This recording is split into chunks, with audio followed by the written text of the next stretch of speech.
Hello everyone, welcome to GATE academy. इसके पहले कि हम स्टार्ट करें हमारे कंटेंट को, मैं थोड़ा सा एक्सपोजर आपको गेट एकेडमी के जो कोर्सेस अवेलेबल है गेट पीजीजी सीआरटी के और उसके अलावा पब्लिकेशन बुक के, उन सारी चीज़ों का थोड़ा सा आइडिया दे दूं ताकि जो भी स्टूडेंट इसको ऑप्ट करना चाहे उसको कहाँ से ऑप्ट करना है, कहाँ से उसको डील करना है, कहाँ से पूरा हाइलाइट्स इसके मिल पाएंगे, वो सारी बातें मैं आपको बता देता हूँ।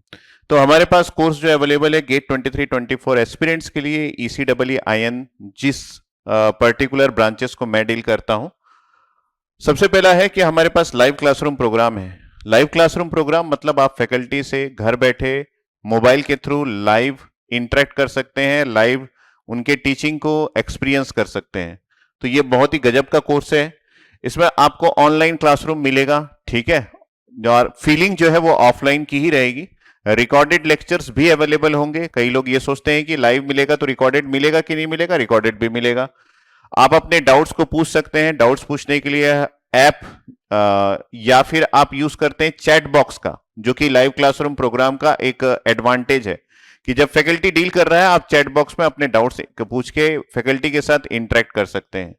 उसके अलावा फैकल्टी आपको अपने टेलीग्राम का लिंक भी देता है जहां पे आप फैकल्टी के साथ डायरेक्टली डाउट भी पूछ सकते हैं। ऑल रीडिंग कंटेंट जो अवेलेबल रहेंगे वो पीडीएफ के फॉर्म में या प्रिंटेड फॉर्म में अवेलेबल रहेगा, बेस्ड ऑन कि आपने प्रिंटेड फॉर्म के कोर्स को ऑप्ट किया है या फिर पीडीएफ के फॉर्म के कोर्स को ऑप्ट किया है। एसेंशियल, बेसिक और जीनियस जिसका नाम होता है, ठीक है। Available only on Android platform, ये अवेलेबल है एंड्रॉयड प्लेटफॉर्म में। सबसे इंपॉर्टेंट बात कि आपको इसके लिए ऐप डाउनलोड करना पड़ेगा, जो कि GATE academy live classroom app के नाम से आपको गूगल प्ले स्टोर में मिल जाएगा। तो ये बेसिक हाईलाइट है आपके पास लाइव क्लासरूम प्रोग्राम का। उसके अलावा हमारा जो बेस्ट सेलिंग कोर्स है वो पेन ड्राइव कोर्स है। पेन ड्राइव कोर्स मतलब आपको पेन ड्राइव जो है वो आपके घर के एड्रेस पे सेंड कर दिया जाएगा गेट एकेडमी की तरफ से। ये रिकॉर्डेड कोर्स है, जो कि एक ऑनलाइन कोर्स है जो आप घर में बैठ के एक्सेस कर सकते हो। पेन ड्राइव में सारे कोर्सेज प्री अपलोडेड होते हैं। इसको आप एक्सेस करने के लिए एक बार आपको इंटरनेट की जरूरत पड़ेगी, उसके बाद आपको आपकी वैलिडिटी एक्सपायर होने तक कोई भी इंटरनेट की जरूरत नहीं पड़ेगी। इसमें भी जो आपको कोर्सेस मिलेंगे उसके प्रिंटेड बुक्स और पीडीएफ मिल जाएंगे, डिपेंड्स अपन आप किसको ऑप्ट करते हैं। तो ये सारे हाइलाइट्स यहाँ पे लिखा हुआ है, ठीक है। नेक्स्ट हम लोग बात करें कि जी ड्राइव कोर्स हमारे पास अवेलेबल है। जी ड्राइव का मीन्स है गूगल ड्राइव, जिसमें हम अपने पूरे कोर्सेज को जो कि रिकॉर्डेड फॉर्म में अवेलेबल होता है उसको अपलोड कर देते हैं, जिसको आप घर बैठे जी ड्राइव के थ्रू डाउनलोड कर सकते हैं। जिस समय तक आप कोर्सेज डाउनलोड कर रहे हैं तब तक आपको इंटरनेट की जरूरत पड़ेगी। एक बार कोर्स डाउनलोड हो गया तो आपको इंटरनेट की जरूरत नहीं पड़ेगी। एक्सेस के लिए कुछ मिनट्स के लिए आपको इंटरनेट की जरूरत पड़ सकती है। जब तक वैलिडिटी एक्सपायर नहीं हो जाता, आपने पूरे कोर्सेज को डाउनलोड करके रखा हुआ है तो आपको इंटरनेट की जरूरत नहीं पड़ेगी। तो ये भी एक ऑनलाइन है कोर्स और इसमें भी आपको सारे कंटेंट्स जो है वो आपको आपके जी ड्राइव फॉर्म में अपलोड करके आपके घर भेज दिया जाता है। तो घर भेज दिया जाता है इसका मतलब है कि प्रिंटेड फॉर्म अगर आपने ऑप्ट किया है तो आपके पास वो प्रिंटेड फॉर्म के जितने भी बुक्स है वो सारे भेज दिए जाते हैं। बाकी तो ऑनलाइन इंटरेक्शन जी ड्राइव का हो जाता है, ठीक है। तो ये जी ड्राइव कोर्स के बारे में हो गया। हम बात करें कि वीडियो ऑन डिमांड कोर्स, तो वीडियो ऑन डिमांड कोर्स जो है वो उसके लिए आपको एक ऐप की नीड पड़ेगी, जो कि गेट एकेडमी लर्निंग ऐप के नाम से आपके पास होना चाहिए, जो कि एंड्रॉयड मोबाइल में मिल जाएगा। गूगल प्ले स्टोर से आप डाउनलोड कर सकते हैं, ठीक है। इस कोर्स का ये खास बात ये है कि यहाँ पे आपको इंटरेक्शन करने के लिए इस ऐप के थ्रू आप अपने डाउट्स को पूछ सकते हैं फैकल्टी से, जहां पे आपको हमारे फैकल्टीज और सब्जेक्ट एक्सपर्ट जो है वो आपके डाउट्स कंटिन्यूसली क्लियर करते रहते हैं। तो वीओडी ये बहुत ही बढ़िया ऐप है, जैसे नेटफ्लिक्स होता है या फिर अमेजन प्राइम होता है उसी की तरीके का है, जिसमें सारे रिकॉर्डेड कोर्सेज प्री अपलोडेड रहते हैं और आपको इंटरनेट की जरूरत पड़ेगी कोर्स को देखने के लिए, ठीक। तो इसके आगे बढ़े तो हमारे पास जो कोर्स अवेलेबल है वो टैबलेट कोर्स अवेलेबल है। टैबलेट कोर्स की खास बात ये है कि इसमें आपको सैमसंग का गैलेक्सी टैबलेट प्रोवाइड कर दिया जाता है, जिसमें सारे कोर्सेस और जितने भी गेट एकेडमी के ऐप्स है सारे प्री अपलोडेड रहते हैं। कोर्स कंटेंट भी प्री अपलोडेड रहता है, ठीक है। तो tablet course will be delivered through Samsung Galaxy tab A. Wifi और सेल्यूलर इसमें अवेलेबल है। ऑल गेट एकेडमी ऐप्स जो है प्री अपलोडेड रहता है। Dedicated discussion and doubt portal manage by वही गेट एकेडमी लर्निंग ऐप, जिसके बारे में मैंने आपको बताया। डाउट पोर्टल वहीं से होता है। The course content will be exactly same as VOD course, but you do not need internet connection, जैसे मैंने वीओडी में बोला कि आपको इंटरनेट कनेक्शन की जरूरत पड़ेगी, यहां पे मैं हाईलाइट कर देता हूं कि आपको यहां पे इंटरनेट कनेक्शन की जरूरत नहीं पड़ेगी, ये खास बातें हैं। ठीक है, तो ये हो गया हमारा टैबलेट कोर्स। टैबलेट कोर्स का मतलब है सैमसंग गैलेक्सी टैब ए जो आपको सेंड किया जाता है, उसकी वजह से इसका नाम टैबलेट कोर्स है। ठीक है, और अगर मैं बताऊं कि गेट के जो कोर्सेस है वो बेसिकली 3 फॉर्म में अवेलेबल है, जो आपको www.gateacademy.co.in में मिलेगा। कौन कौन से course? PD, GD, VOD, tablet और लाइव क्लासरूम प्रोग्राम, ये 3 वेराइटीज में अवेलेबल है, बेसिक, एसेंशियल और जीनियस। अगर हम बात करें कि वीडियो लेक्चर सभी में दिया जाएगा, बेसिक ले, एसेंशियल ले, जीनियस ले, वीओडी, टैबलेट कोर्स या फिर आप जीडी ले या फिर पीडी ले या फिर लाइव ले। यहां पे देखिए पीडी, जीडी, वीओडी, टैबलेट या फिर लाइव, तो आप ऑप्ट कर सकते हैं बेसिक, एसेंशियल, जीनियस 3 फॉर्म में। ठीक है, वर्कबुक प्रिंटेड फॉर्म में आपको मिलेंगे सिर्फ एसेंशियल और जीनियस में, वर्कबुक पीडीएफ फॉर्म में तीनों में मिलेगा, प्रीवियस ईयर का सॉल्यूशन बुक्स आपको सिर्फ जीनियस में मिलेगा। बैग जो है वो आपको गेट एकेडमी का बैग मिलेगा आपको एसेंशियल और जीनियस में। ऑनलाइन टेस्ट सीरीज जो है वो आपको एसेंशियल, जीनियस में मिलेगा। एक्सेस टू डाउट पोर्टल्स आपको तीनों में मिलेंगे, और ऐसे स्पेशल लाइव ऑनलाइन सेशंस जो है वो आपको तीनों में मिलेंगे। तो ये हो गया टोटली गेट के कोर्सेस। बुक्स के बारे में हम डिस्कस करेंगे, लेकिन हमारे कुछ और कोर्सेज भी है जो कि आप यहां पे देख सकते हैं। कैंपस रिक्रूटमेंट ट्रेनिंग हम प्रोवाइड करते हैं, जिसमें टेक्निकल के साथ साथ आपको सॉफ्ट स्किल्स भी सिखाया जाता है। ठीक है, ये हमारे कंप्यूटर साइंस के डिपार्टमेंट के लोग करते हैं, वहां के फैकल्टी एक्सपर्ट करते हैं, जो कि इलेक्ट्रिकल, इलेक्ट्रॉनिक्स और आईएन स्टूडेंट्स भी ऑप्ट कर सकते हैं। क्योंकि कैंपस रिक्रूटमेंट ट्रेनिंग में आपको कोर सब्जेक्ट नहीं पूछा जाता, बेसिकली आपको C programming, data structure, C plus plus, STL, Python, 200 plus coding problems, basic of OS, DBMS, computer network पूछा जाता है। एप्टीट्यूड एंड रीजनिंग जो आपको इन जनरल 100 प्लस आवर्स की क्लासेस मिलेंगी, जो कि मेन रिटर्न एग्जाम्स में पूछा जाता है जब आप गूगल, विप्रो, टीसीएस का एग्जाम्स देंगे, है ना, ऑनलाइन में। पीडी सेशंस मतलब पर्सनालिटी डेवलपमेंट सेशन, जो कि आपकी ली जाएगी इस कोर्स के अंदर। पर्सनालिटी डेवलपमेंट में आपको soft skill, English communications, how to manage etiquettes, ये सारी चीजें आपको बताई जाएगी, और पर्सनल इंटरव्यू गाइडेंस भी आपको प्रोवाइड किया जाएगा। ठीक है, इसके अलावा हमारे पास एक और कोर्स है जो कि पोस्ट गेट गाइडेंस का है, जिसमें आपको गेट क्रैक करने के बाद आपके डिफरेंट स्कोर्स में कौन कौन से इंस्टीट्यूट्स आपको मिल सकते हैं, आईआईटीज, आईआईएससी और पीएसयू में, जिसमें भी आपको ऑप्ट करना है। ऑप्टिमम यूज कैसे करना है अपने गेट स्कोर का, ताकि आपको कुछ ना कुछ ऑप्शंस मिल जाए। इंटरव्यू गाइडेंस जो डिफरेंट पीएसयूज लेते हैं, जिसमें आपको जीडी, जीटी, पीआई ये सभी होता है, ग्रुप डिस्कशन, ग्रुप टास्क और पर्सनल इंटरव्यू, उसके लिए हम गाइडेंस करते हैं। सीवी के लिए हम गाइडेंस करते हैं। Exclusive guidance for admission in IITs, exclusive guidance for recruitment in any PSU across India. Interview guidance, guidance related to CCMT, मतलब एनआईटी में एडमिशन के लिए जैसे सीओएपी आईआईटीज में एडमिशन के लिए, वैसे सीसीएमटी एनआईटी में एडमिशन के लिए। एलुमनाई कनेक्ट मतलब हम आपके उन स्टूडेंट से, हमारे एलुमनाई से इंटरेक्ट करवाएंगे जो ऑलरेडी प्लेस्ड है पीएसयू में या फिर किसी आईआईटी से अपना कोर्स पढ़ाई कर रहे हैं। तो उनसे इंटरेक्ट करने से आपको यह पता चलेगा कि रियलिटी एंड फैक्ट्स क्या है, आईआईटीज की बात करें, एनआईटीज की बात करें या फिर पीएसयू के बारे में बात करें। गाइडेंस रिलेटेड टू आपका सीवी कैसे फॉर्म आपको बनाना है, वो सारी चीजें हम आपको बताते हैं। अब हम आ जाते हैं गेट एकेडमी पब्लिकेशंस में आपको कौन कौन से बुक्स मिल सकते हैं। बहुत ही उम्दा बुक्स है, इंडिया द्वारा मैक्सिमम लोगों द्वारा पसंदीदा ये बुक्स है। तो जितने भी ब्रांचेस है सभी के लिए कॉमन 2 सब्जेक्ट्स होते हैं, मैथमेटिक्स और एप्टीट्यूड, ये दोनों के बुक्स अवेलेबल है। इस बुक्स में पीवाईक्यू पूरा कवर्ड है, किसी क्वेश्चंस को डिफरेंट मेथड से सॉल्व कैसे कर सकते हैं वो प्रोवाइडेड है, और उसके अलावा क्यूआर कोड प्रोवाइडेड है, जिसको स्कैन करके आप यूट्यूब चैनल में ये देख सकते हैं कि उस पर्टिकुलर प्रॉब्लम को कोई फैकल्टी कैसे सॉल्व करता है। ठीक है, तो ये आपके पास अवेलेबल है मैथमेटिक्स और एप्टीट्यूड के। आगे हम बात करें तो यहां पे हमारे पास कॉमन टॉपिक्स जो कि ECEE में होते हैं, टॉपिक का मतलब है सब्जेक्ट, जैसे कंट्रोल सिस्टम, नेटवर्क, डिजिटल, ये सारे सब्जेक्ट्स कॉमन होते हैं। तो उनके लिए अलग अलग बुक फ्रेम किया गया है। तो आपको इन सभी बुक्स में पीवाईक्यू मिल जाएगा, डिफरेंट मेथड ऑफ सॉल्यूशन मिल जाएंगे, और उसके साथ साथ क्यूआर कोड मिल जाएगा।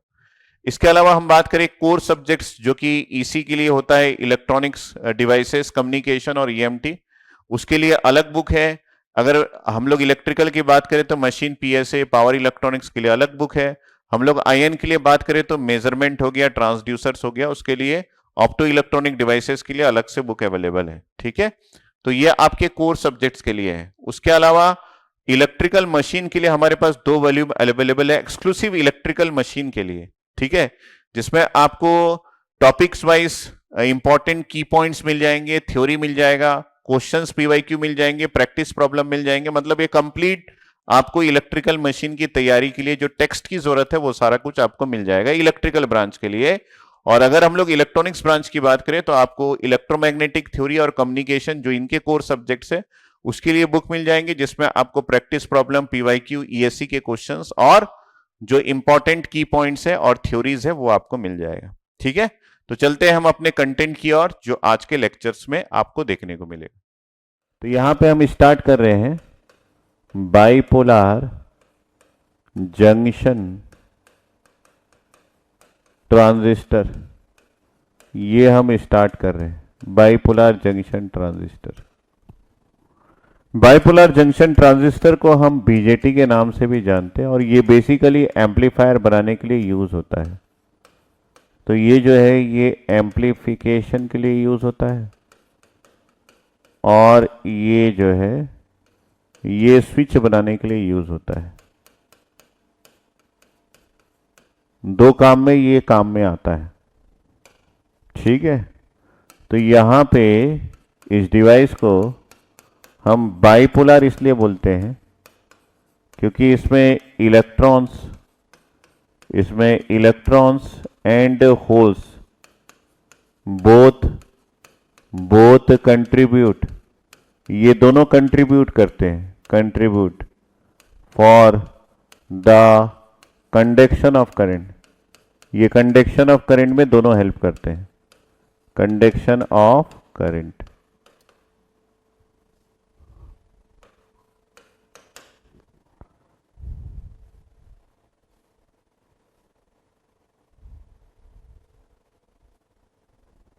ठीक है, इलेक्ट्रॉन्स एंड होल्स दोनों कंडक्शन ऑफ करंट में हेल्प करते हैं।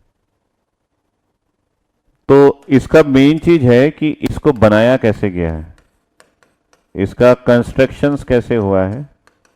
अगर इसको आप समझेंगे तो बाकी सारी चीजें मैं आपको समझा दूंगा।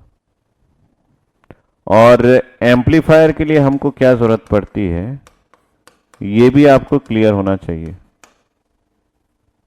एम्पलीफायर बनाने के लिए क्या जरूरत पड़ती है ये आपको क्लियर होना चाहिए।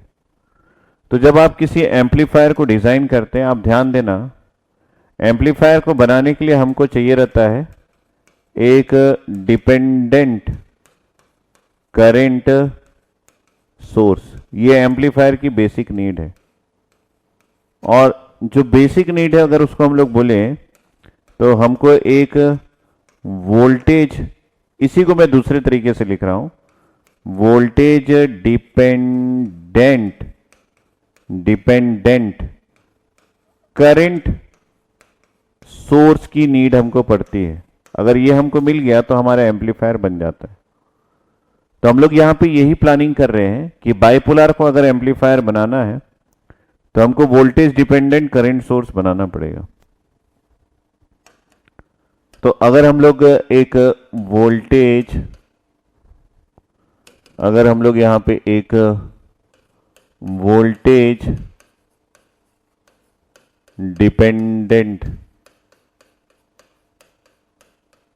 करंट सोर्स की बात करें, करंट सोर्स की बात करें और उसके साथ साथ ये भी बात करें कि वो एक 2 पोर्ट नेटवर्क होना चाहिए। नेटवर्क पढ़ लिए क्या सभी लोग? 2 पोर्ट तो पता होगा ना आप लोग को, 2 पोर्ट नेटवर्क होना चाहिए। 2 पोर्ट नेटवर्क होना चाहिए। अगर ये श्योर है, वोल्टेज डिपेंडेंट करंट सोर्स चाहिए, उसके अलावा 2 पोर्ट नेटवर्क होना चाहिए। अगर ये दोनों चीजों की गारंटी है तो हम बीजेटी को 2 पोर्ट नेटवर्क की तरह यूज भी करेंगे और उसको एक वोल्टेज डिपेंडेंट करंट सोर्स भी बनाएंगे। तो सबसे पहले पहला क्वेश्चन ये आता है कि how a voltage dependent current source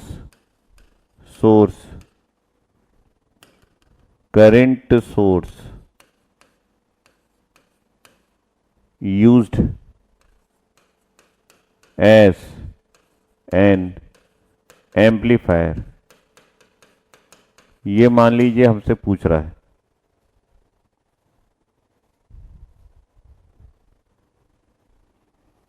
ठीक है, तो हम एक टू पोर्ट नेटवर्क और वोल्टेज डिपेंडेंट करंट सोर्स दोनों को साथ में बनाते हैं।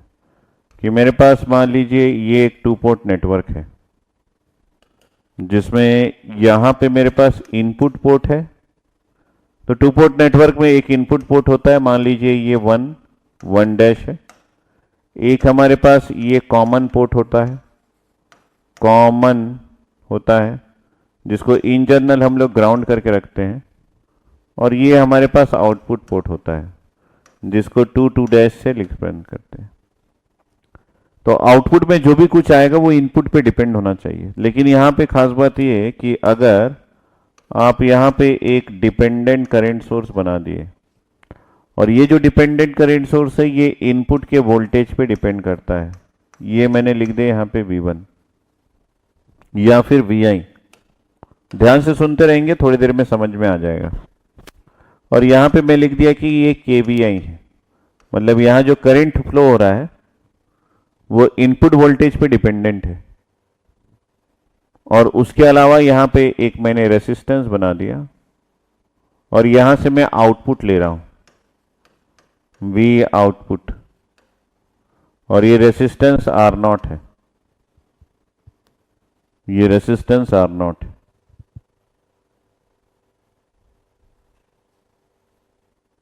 ठीक है, ये रेसिस्टेंस की वैल्यू R0 है। तो ये एक टू पोर्ट नेटवर्क है जिसमें इनपुट पोर्ट भी है, आउटपुट पोर्ट भी है। और ये जो मैंने यहां पे बनाया है ये एक डिपेंडेंट करंट सोर्स है। मतलब क्या है कि इसका जो करंट है वो वोल्टेज पे डिपेंड है। अब मैं यहां पे एक करंट फ्लो करता हूं, मान लीजिए ये हमारा I2 करंट है।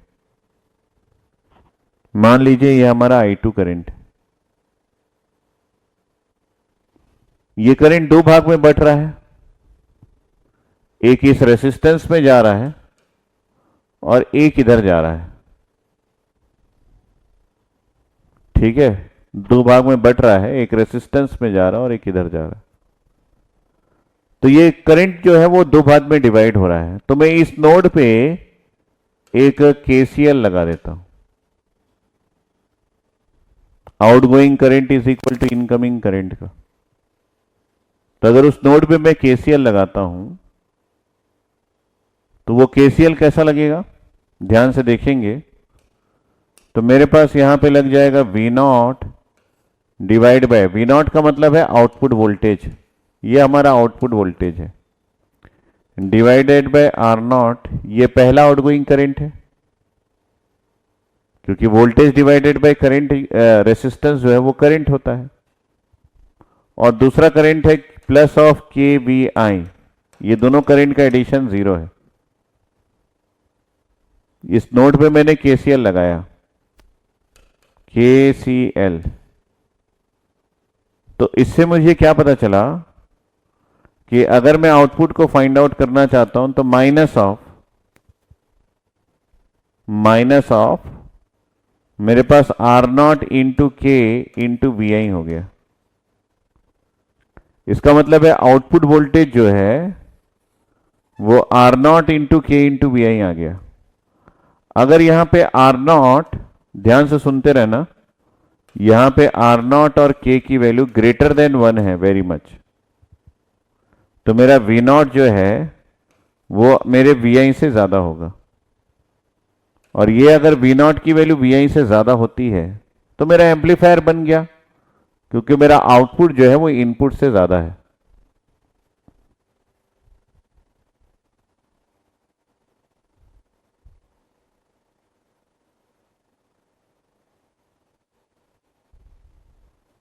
जीरो कैसे हुआ 12 सर, मतलब क्या?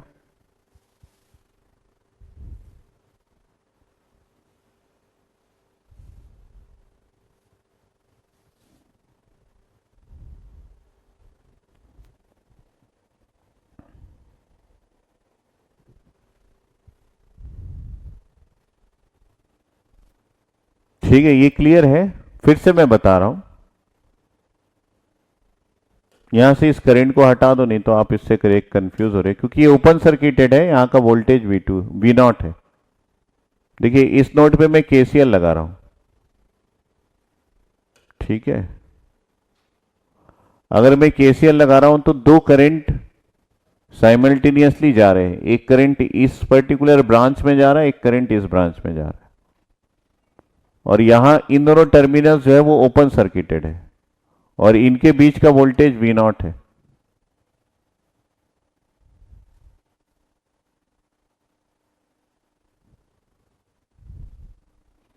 ये इनके बीच का वोल्टेज जो है वो V0 है, और ये यहां पे एक करंट जा रहा है, यहां पे एक करंट जा रहा है, तो मैंने दोनों करंट का एडिशन इज इक्वल टू 0 कर दिया। अगर दोनों करंट का एडिशन इज इक्वल टू 0 कर दिया, ये ओपन सर्किटेड पोर्ट है ना, यहां पे एक वोल्टेज डिफरेंस है, और वही वोल्टेज डिफरेंस जो है वो V0 है, ये देखिए ये V0।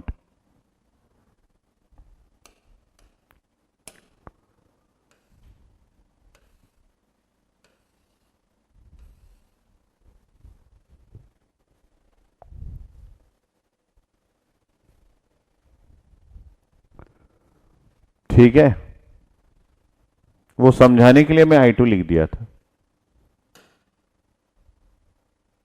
इन दोनों के बीच का पोटेंशियल डिफरेंस V0 है,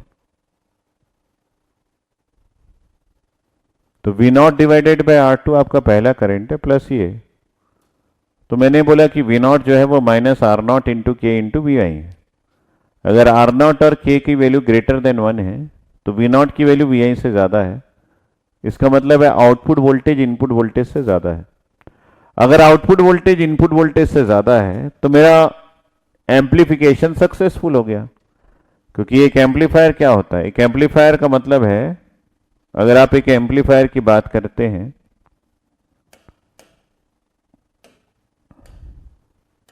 तो ये मान लीजिए मेरे पास एक एम्पलीफायर है,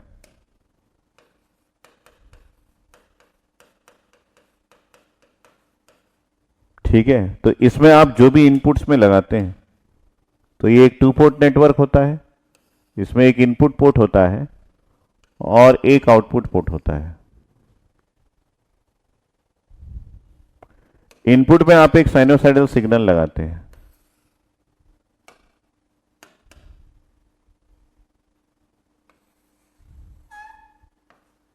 ये आपका टाइम एक्सिस है और ये आपका इनपुट वोल्टेज है, और इसके रिफरेंस में आपके पास आउटपुट में एक साइनोसाइडल सिग्नल आता है, जो कि कुछ इस प्रकार का होता है, जिसका एम्पलीट्यूड जो है वो इनपुट के एम्पलीट्यूड से ज्यादा है।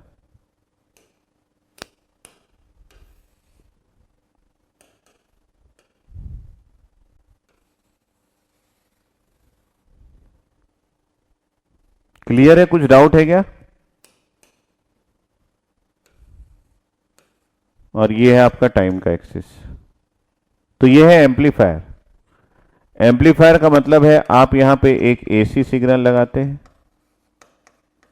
और यहां पे एक आउटपुट में आपको एसी सिग्नल मिलता है, लेकिन आउटपुट में जो एसी सिग्नल आपको मिला है उसका जो एम्पलीट्यूड है वो इनपुट के एसी सिग्नल से कहीं ज्यादा होता है। इसका एम्पलीट्यूड देखिए और इसका एम्पलीट्यूड देखिए, तो इसका मतलब है ये एक एम्पलीफायर है, और इस पोर्ट को मैं वही नाम रख रहा हूं 1 डैश, और यहां पे 2 डैश, ये कॉमन पोर्ट है 1 डैश 2 डैश। उसी डायग्राम को मैं एक ब्लॉक डायग्राम से रिप्रेजेंट किया हूं, जो मैंने वहां पे सर्किट बनाया था उसको मैंने यहां पे एक ब्लॉक डायग्राम से रिप्रेजेंट किया है, और ये जो है यहां पे आपको एक डीसी बायसिंग करना पड़ता है, क्योंकि सिर्फ और सिर्फ एसी सिग्नल से में इनपुट में लगाएंगे तो आउटपुट में एसी सिग्नल मिलता है, वो सही है, लेकिन आपको एक बायसिंग भी करना पड़ता है, डीसी बायसिंग। तो आपको मैं ये जो एसी सिग्नल है इसके बारे में नहीं बताऊंगा, इसके बारे में भी नहीं बताऊंगा, लेकिन आपके दिमाग में ये रहना चाहिए, क्योंकि ये दोनों पोर्शंस जो है वो आप एनालॉग इलेक्ट्रॉनिक्स में पढ़ेंगे। लेकिन मैं आपको ये बताऊंगा कि इस बायसिंग को कैसे करते हैं, ये आपको ईडीसी में बताऊंगा मैं।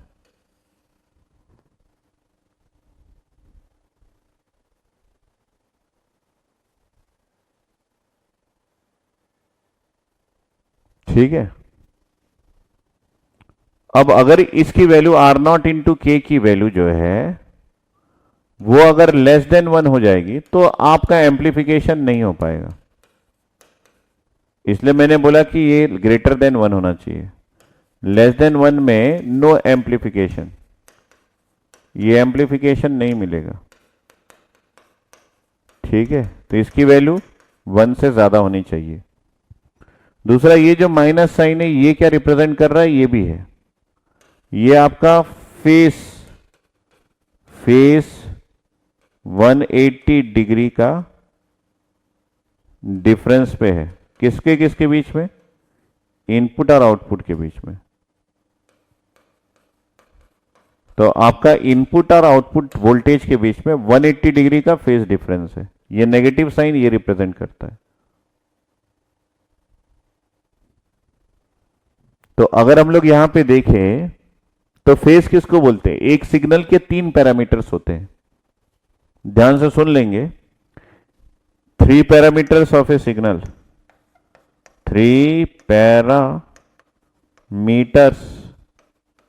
ऑफ ए सिग्नल, 3 पैरामीटर होते हैं एक सिग्नल के। पहला पैरामीटर होता है आपका एम्पलीट्यूड, दूसरा पैरामीटर होता है आपका फेज, तीसरा पैरामीटर होता है फ्रीक्वेंसी। तो आप किसी सिग्नल को लिखते हैं तो देखिए कैसे लिखते हैं। मान लीजिए सिग्नल है VI विथ t, तो आप इसको लिखेंगे A into sine omega T plus 5, ऐसा आप लिखते हैं। तो ये जो है वो उसका एम्पलीट्यूड होता है,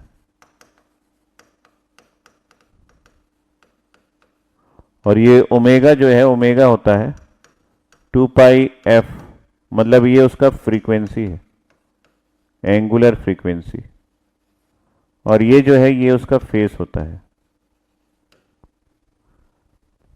ठीक है, तो एक एम्पलीफायर जो है वो सिग्नल के एम्पलीट्यूड को बदल देता है, बढ़ा देता है, और उसके फेस को वो चेंज कर देता है।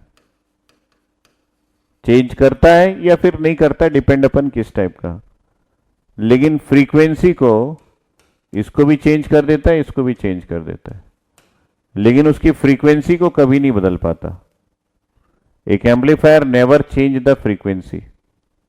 फ्रीक्वेंसी का मतलब है कितने टाइम में आपका कोई सिग्नल एक साइकिल को कंप्लीट करता है। तो मान लीजिए ये 2 सेकेंड में आपका सिग्नल पॉजिटिव और नेगेटिव हाफ को कंप्लीट कर रहा है 2 सेकेंड में, तो यहां भी ये 2 सेकेंड में ही कंप्लीट करेगा, भले ये डिस्टेंस ज्यादा दिख रहा है, 2 सेकेंड में ही कंप्लीट करेगा।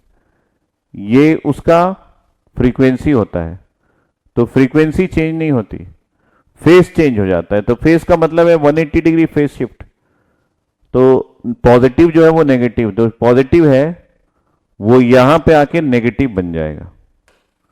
तो इसको मैं यहां से हटाता हूं और आपको दिखाता हूं कि अगर आप फेस चेंज करेंगे तो क्या होगा, पॉजिटिव जो है वो नेगेटिव बन जाता है, नेगेटिव जो है वो पॉजिटिव बन जाता है। बस यही देखना है, ये मतलब फेस चेंज हो गया।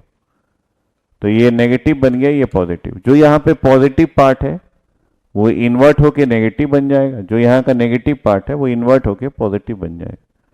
यही शो करता है ये नेगेटिव साइन, फेस को 180 डिग्री शिफ्ट कर देता है।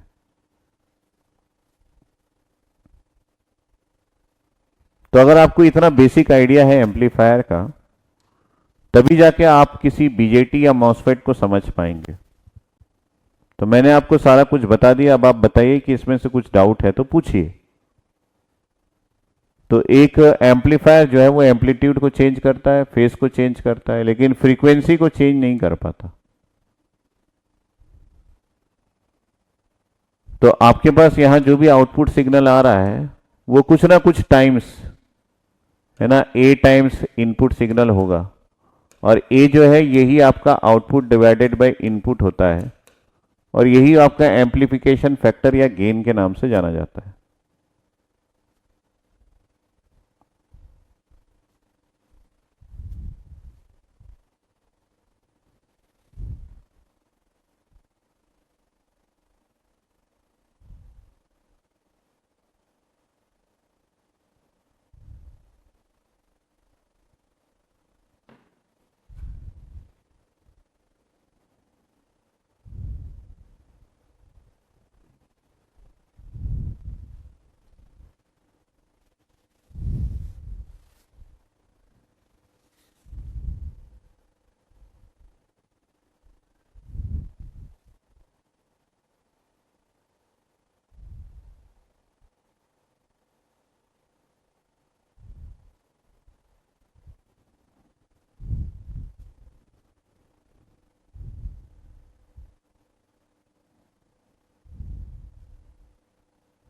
आप लोग सबका दिमाग जो है वो सैचुरेट हो गया है ना, आपके कमेंट से, आपके बातों से मुझे ये पता चल रहा है।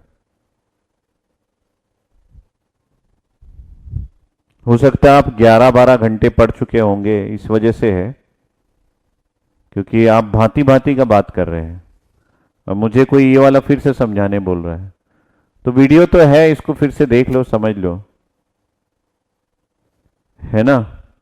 तो ये बीजेटी स्टार्ट तो कर दिया हूं, लेकिन आप लोग की बातों से मेरे को इंटरेस्ट नहीं आ रहा है कि मैं एक बहुत अच्छा कंसेप्ट आज आपको बताऊं। तो आज के लिए वंदे मातरम। 31 स्लाइड हो गया है, आप सब कुछ देख लो, समझ लो जो जो मैं बोला हूं।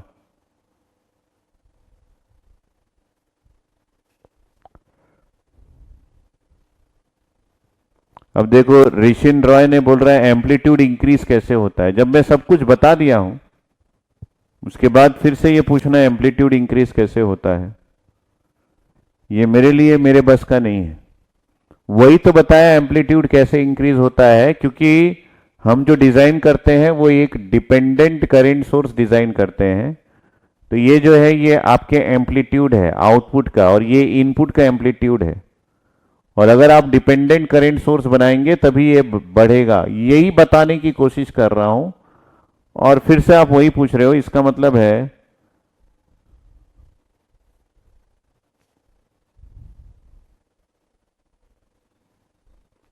कमेंट ऐसा कर रहे हैं मतलब मैं आगे ही नहीं बढ़ पाऊंगा। आपको मैं कमेंट पढ़ पढ़ के बताऊंगा तो लोग बाग पागल हो जाओगे, जो पढ़ना चाहते हो ना वो पागल हो जाओगे। मैं लोगों का कमेंट पढ़ूं, देखो पूरा बताया कि एम्पलीफिकेशन कैसे होता है। मैंने क्या लिखा, डिपेंडेंट करंट सोर्स से एम्पलीफायर बनता है, वोल्टेज डिपेंडेंट करंट सोर्स की जरूरत पड़ती है, सब बताया। मैं कुछ नहीं छुपाया, ये सब आपको कोई नहीं बताता। अगर कोई बताता है तो उसका वीडियो मेरे को सेंड कर देना। कि कोई बीजेटी पढ़ाने से पहले आपको ये बताता होगा कि एम्पलीफायर कैसे बनता है। तो यहां पे ये भी बताया कि how a voltage dependent source used as an amplifier. उसके बाद आप बोलोगे कि एम्पलीफायर कैसे बनता है। तो मैं तीसरी मंजिल से कूद दूं कि आप लोग को आगे पढ़ाऊं।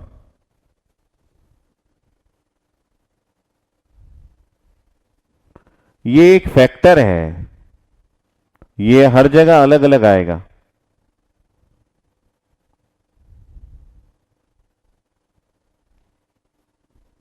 तो हम एक बीजेटी को डिजाइन करेंगे और उसको एम्पलीफायर बनाएंगे, तो उसमें बीजेटी को हम बायसिंग करेंगे। बायसिंग करते समय वही बात जो मैंने आपसे डिस्कस किया था कि हमको एक करंट सोर्स चाहिए, एक डिपेंडेंट करंट सोर्स चाहिए, और वो जो किस पे डिपेंड करेगा, वो वोल्टेज पे डिपेंड करेगा। अगर ये कंसेप्ट हमारा क्लियर है तो हमारा बायसिंग का कंसेप्ट भी क्लियर हो जाएगा। तो आज की क्लास हम चालू करेंगे कंस्ट्रक्शन से, कि एक बीजेटी का कंस्ट्रक्शन कैसे किया जाता है, और उसके बाद हम उसमें करेंगे डिफरेंट तरीके की बायसिंग, और उसके थ्रू हम एक बीजेटी को पूरी तरह समझने की कोशिश करेंगे। ठीक है, तो हमारी क्लास स्टार्ट होती है बीजेटी से। तो कुछ बेसिक आइडिया मैं आपको बीजेटी का बता देता हूं ताकि आपको क्लियर रहे कि एक बीजेटी जो हम स्टडी करने वाले हैं, ये हमारे पास दो टाइप का होता है ना। तो अगर हम लोग टाइप्स की बात करें तो ये दो टाइप्स का होता है, एक हमारे पास एनपीएन होता है और एक पीएनपी होता है। तो यहाँ पे हमारे पास या तो एनपीएन है या तो पीएनपी, ये टू टाइप्स के होते हैं। ठीक है, या तो एनपीएन होगा या तो पीएनपी होगा, टाइप्स दो होते हैं। तो ये जो एनपीएन है और ये पीएनपी है, ये डिफरेंट रीजन्स का जो आपने उसमें डोपिंग किया उसके अकॉर्डिंग इसका नाम रखा गया है। तो बीजेटी एक्चुअली एक 3 टर्मिनल डिवाइस है ना। बीजेटी के बारे में अगर आप सोचना चालू करेंगे तो आप बिल्कुल ध्यान में रख सकते हैं कि ये जो है ये एक 3 टर्मिनल डिवाइस है। क्या ऐसा है, ये एक 3 टर्मिनल, जैसे डायोड 2 टर्मिनल डिवाइस था, बीजेटी 3 टर्मिनल डिवाइस है। और इसको बेसिकली यूज्ड फॉर, ये जो है ये बेसिकली यूज्ड होता है, बेसिकली यूज्ड फॉर एम्प्लीफिकेशन। ये एम्प्लीफिकेशन के लिए यूज होता है, बेसिकली यूज्ड फॉर एम्प्लीफिकेशन। ये बात आपको याद रहनी चाहिए, अच्छी बात। और एम्पलीफायर कैसे बनता है ये तो मैंने आपको बता दिया है। ठीक है, तो ये हमारे पास दो टाइप के होते हैं, पहला, और ये जो दो टाइप के हमारे पास एनपीएन और पीएनपी है, इसकी अगर हम लोग बात करें तो ये 3 कॉन्फ़िगरेशंस में कनेक्ट हो सकते हैं। तो मतलब क्या, ये 3 कॉन्फ़िगरेशंस के होते हैं, कॉन्फ़िगरेशन में कनेक्ट होते हैं। और वो 3 कॉन्फ़िगरेशंस क्या क्या है, वो है हमारे पास कॉमन एमीटर, पहला है, अगर हम लोग पहला लिखे तो कॉमन बेस लिख देते हैं। उसके बाद हमारे पास है कॉमन एमीटर, ये हमारे पास है कॉमन एमीटर। और तीसरा जो है वो हमारा है कॉमन कलेक्टर। ये 3 तरीके का हमारे पास कॉन्फ़िगरेशन होता है। ठीक है, ये 3 कॉन्फ़िगरेशंस होते हैं। अगर इसके सिंबॉलिक रिप्रेजेंटेशन की बात करें, है ना, तो अगर हम लोग इसके सिंबल की बात करें कि किस तरीके का सिंबल इसको यूज किया जाता है बनाने के लिए, तो क्योंकि ये 3 टर्मिनल डिवाइस है तो आपको आइडिया होगा कि इसका सिंबल कैसा होता है। इसका सिंबल कुछ ऐसा होता है कि हमारे पास एक टर्मिनल को हम मान लीजिए ऐसा शो कर दिए और बाकी 2 टर्मिनल को इस तरीके से एक्सटेंड कर दिए, ये ऐसा और ये ऐसा। तो यहाँ पे 3 टर्मिनल्स है। कौन कौन से 3 टर्मिनल्स है, एक है हमारे पास एमीटर, ये है एमीटर, ये है बेस और ये है कलेक्टर। ये एमीटर ही है, कैसे पता चलता है, इसमें एक एरो रिप्रेजेंट होता है। फटाफट से नोट्स बनाते रहेंगे, इसमें एक एरो रिप्रेजेंट, ये एरो डिफाइन करता है कि करंट का डायरेक्शन किस तरफ है। तो करंट का डायरेक्शन अभी बेस से एमीटर की तरफ है। अगर करंट का डायरेक्शन बेस से एमीटर की तरफ है तो आप ना इससे इसका नाम भी डिफाइन कर सकते हैं कि ये रीजन आपका P है और ये रीजन आपका N है। वो कैसे, क्योंकि करंट हमेशा P से N की ओर ही जाता है, रिवर्स डायरेक्शन में आपको करंट नहीं मिलता। ठीक है, ये हर एक डिवाइस में एप्लीकेबल है। तो रिवर्स बायस में आपको रिवर्स डायरेक्शन में जो आपको करंट मिलता है वो एक्चुअली रिवर्स सैचुरेशन करंट होता है, जिसका मैग्नीट्यूड बहुत कम होता है। इसलिए हमेशा कभी भी एरो दिखना, एरो का डायरेक्शन P से N की ओर रिप्रेजेंट होता है। तो अगर ये आपका P है, ये N है, तो तीसरा टर्मिनल आपका कैसा होगा, ये N। इससे हमको क्या पता चलता है, एक NPN टाइप का ट्रांजिस्टर बन गया है। ये सिंबॉलिक रिप्रेजेंटेशन है। ठीक है, तो दूसरा सिंबॉलिक रिप्रेजेंटेशन यहां बनाते हैं फटाक से। अगर दूसरा सिंबॉलिक रिप्रेजेंटेशन बनाते हैं तो ये भी 3 टर्मिनल का डिवाइस है, 1 2 3। इसमें एरो का डायरेक्शन में उल्टा कर दिया है। एरो का डायरेक्शन उल्टा करते ही यहाँ पे जिस पर्टिकुलर टर्मिनल में आपका एरो है वो हमेशा एमीटर ही होता है। उसके बाद ये बेस होगा और ये कलेक्टर होगा। आपको एमीटर और कलेक्टर की पहचान बस होनी है, बाकी बेस तो अलग से दिखता ही है। अब इसमें एरो इस डायरेक्शन में है तो बेसिकली ये आपका P है, फिर तो ये N होगा और ये आपका P होगा। तो यहां पे PNP टाइप का ट्रांजिस्टर है और ये NPN टाइप का ट्रांजिस्टर है। तो दो आपका सिंबॉलिक रिप्रेजेंटेशन है, तो दो डिफरेंट टाइप ऑफ बीजेटीज के लिए। तो यहां पे आपके पास दो ही टाइप का बीजेटी है। तो मैंने बोला 3 terminal device basically used for amplifier. ये एक 3 टर्मिनल डिवाइस है जिसको हम लोग एम्पलीफिकेशन के लिए यूज करते हैं। ठीक है, तो एक बीजेटी को कंस्ट्रक्ट कर ले फटाक से। तो यहां पे हमारे पास मान लीजिए एक बीजेटी है, तो ये बाइपोलर जंक्शन ट्रांजिस्टर है। इसमें हम इसको 3 रीजन्स में डिवाइड करते हैं, 1, 2 और 3। तो आपको यहां पे दिख रहा है 1, 2, 3 एरियाज है इसका या फिर रीजन्स है। तो इन तीनों को हम अलग अलग कॉन्टेक्ट से अटैच करते हैं, जो कि इसका टर्मिनल कहलाता है, एमीटर टर्मिनल, बेस टर्मिनल और कलेक्टर टर्मिनल। ठीक है, तो मैं यहां पे लिख देता हूं कि ये आपका कहलाता है एमीटर टर्मिनल, ये आपका कहलाता है बेस टर्मिनल, है ना, और ये आपका कहलाता है कलेक्टर टर्मिनल। तो इसके 3 रीजन्स भी है। कौन कौन से रीजन? एक होता है आपके पास एमीटर रीजन, ये आपका एमीटर टर्मिनल नहीं, ये रीजन है, एरिया है। तो ये आपका हो गया एमीटर रीजन, ये वाला आपका हो गया बेस रीजन, ये हो गया कैसा, ये हो गया बेस रीजन, और तीसरा जो है वो आपका कलेक्टर रीजन हो गया। तीसरा जो है वो आपका कलेक्टर रीजन हो गया। तो इसको देखने के बाद आपको कुछ आइडिया लग रहा होगा। आइडिया ये लग रहा होगा कि इसमें तीनों रीजन्स का जो एरिया है वो अलग अलग है। ठीक है, तो बहुत बड़ा इंपॉर्टेंस आप इसको भी दीजिएगा, क्योंकि हमारा जो जंक्शन है वहीं पे सारा काम फंसता है। अगर आपने डायोड को प्रॉपरली समझा है तो जंक्शन मतलब जहां P और N रीजन एक दूसरे से मीट करते हैं। तो मान लीजिए इस रीजन को मैं P नाम दे देता हूं, इस रीजन को N type of the transistor के अकॉर्डिंग, इस रीजन को P नाम दे दिया। इसका मतलब है यहां पे मैंने एक्सेप्टर एटम से डोपिंग किया, यहां डोनर एटम से डोपिंग किया, फिर से यहां एक्सेप्टर एटम से डोपिंग किया।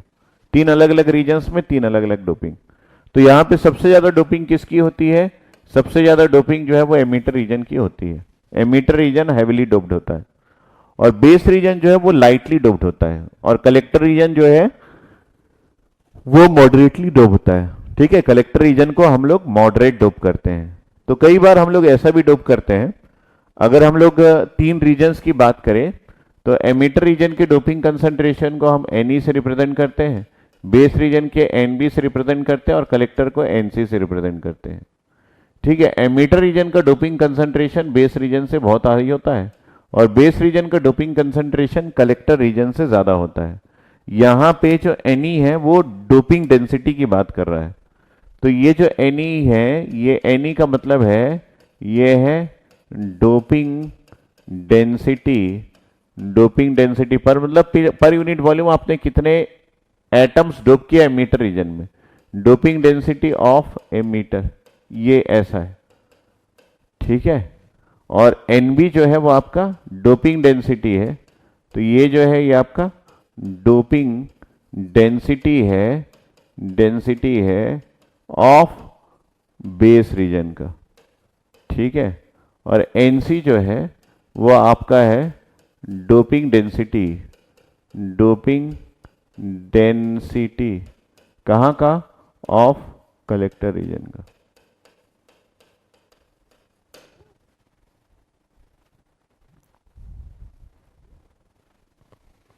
तो ये मैंने एक स्पेशल केस लिखा है ना, ये मैंने स्पेशल केस लिखा है, but most of the book में आपको ये दिखेगा कि आपका एमीटर रीजन में जो दिखेगा उसको यहां एक टेबुलर फॉर्म में बनाता हूं कि आप ले लीजिए यहां 3 रीजन्स और उसके एरिया और डोपिंग कंसंट्रेशन को यहां पे लिख दीजिए।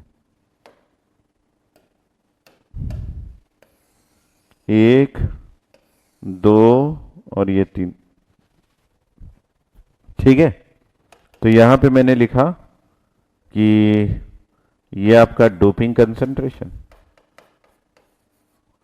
और ये आपका कितना बड़ा एरिया आपने उसके लिए लिया है।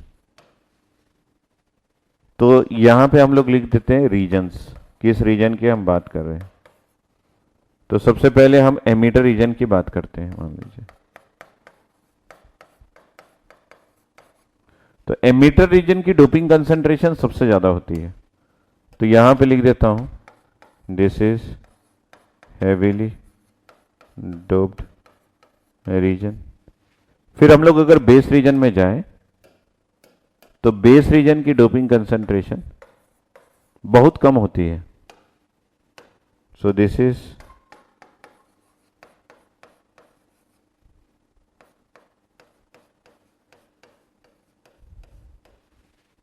और अगर हम लोग कलेक्टर रीजन में जाएं तो ये हम लोग मॉडरेटली डोप्ड करते हैं।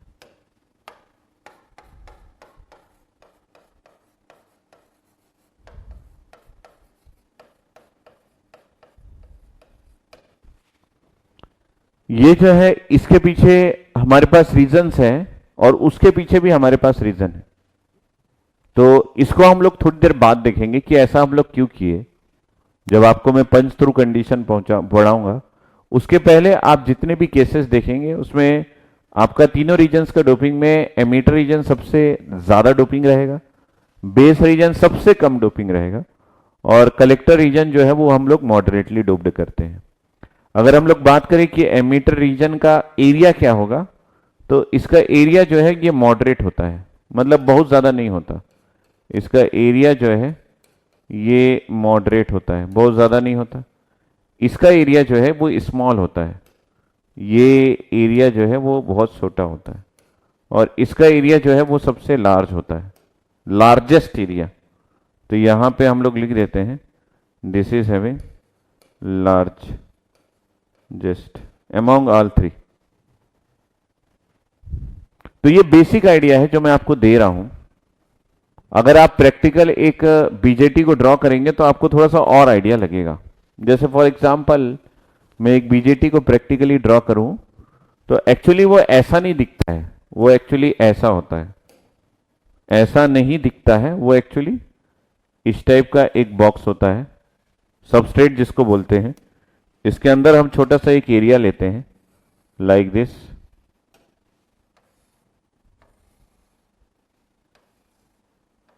जो कि बेस रीजन के लिए है, और इसके अंदर एक छोटा सा और एरिया लेते हैं लाइक दिस। ये आपका एमीटर है। ये एक्चुअली फैब्रिकेशन में ये ऐसा बनता है।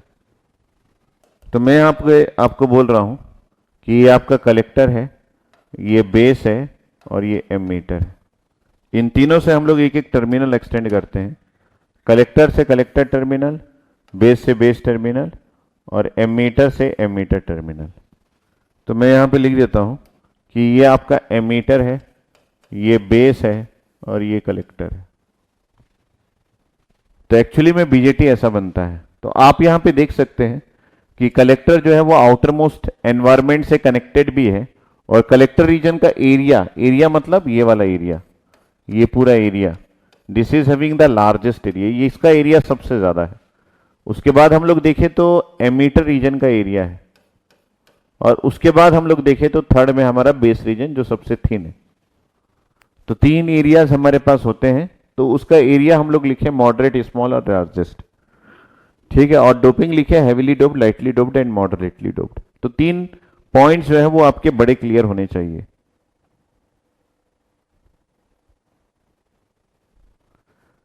एरिया मतलब सरफेस एरिया की बात कर रहे हैं एक्चुअली में, है ना, नॉट वॉल्यूम। हम लोग सरफेस एरिया की बात कर रहे हैं। इसका कारण यह है कि हम ये देखना चाहते हैं कि कोई एक पर्टिकुलर रीजन जो है वो एटमॉस्फेयर से कितना कनेक्टेड है, ऐसा। तो ये जो है ये सरफेस एरिया की बात कर रहे हैं, ये वाला एरिया। इसके पीछे रीजन है क्योंकि हमको हीट डिसिपेशन करना रहता है, उसलिए।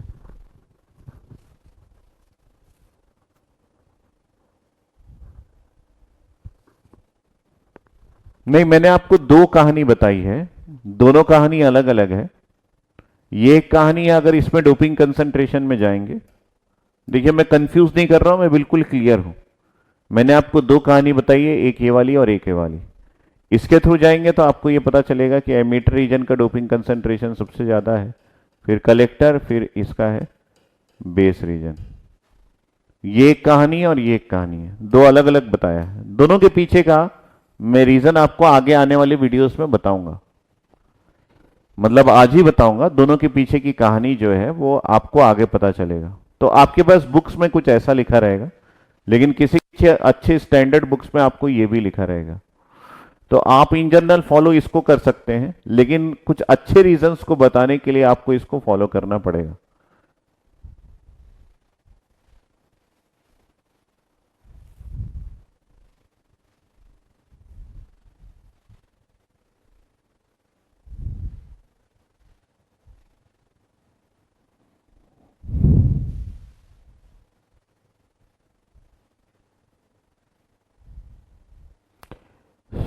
इसके अकॉर्डिंग इसका ओवरऑल वॉल्यूम भी कम होता है ना, वॉल्यूम भी कम होता है, एरिया भी कम होता है, सब धीरे धीरे आपको आगे क्लियर हो जाए। ठीक है, मैं उम्मीद करता हूं। तो जो भी पॉइंट्स यहां पे आपको लग रहा है कि आपको डरा रहा है, वो पॉइंट्स आगे आने वाली जर्नी में आपको क्लियर हो जाएगा। बहुत इंपॉर्टेंट है कि यहां पे हमको दो जंक्शंस मिलता है, एक एमीटर जंक्शन, एक कलेक्टर जंक्शन। ये बहुत इंपॉर्टेंट है जानना कि यहां पे हमारे पास दो जंक्शंस होते हैं, एक एमीटर जंक्शन और एक कलेक्टर जंक्शन। और जंक्शंस के बारे में आपको आइडिया है कि सर जंक्शन एक ऐसा एरिया होता है जहां पे डिप्लीशन रीजन ऑलरेडी अवेलेबल होता है। जब आप इसको कोई भी बायसिंग नहीं करेंगे तब भी डिप्लीशन रीजन अवेलेबल है। अगर आप इसको बायसिंग कर देंगे तब भी डिपेंड्स अपन द बायसिंग कि आपने फॉरवर्ड किया रिवर्स किया है। फॉरवर्ड में तो डिप्लीशन रीजन नहीं होगा, लेकिन रिवर्स में तो डिप्लीशन रीजन होगा ना भाई। तो यहां पे ये आपका ओवरऑल कंस्ट्रक्शन है, इसको देख के आप बहुत सारे पॉइंट्स को क्लियर कर सकते हैं। ठीक है, तो ये मान लीजिए मैं पहला लिखवाया आपको, और ये मान लीजिए मैं दूसरा लिखवाया आपको। दो अलग अलग पॉइंट्स मैंने आपको लिखवाए।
ठीक है, कल हम लोगों ने मैंने आपको दिखाया था कि अगर आप एक एम्पलीफायर को एक टू पोर्ट नेटवर्क मान रहे हैं, तो ये मान लीजिए एक एम्पलीफायर है और ये एक टू पोर्ट नेटवर्क है।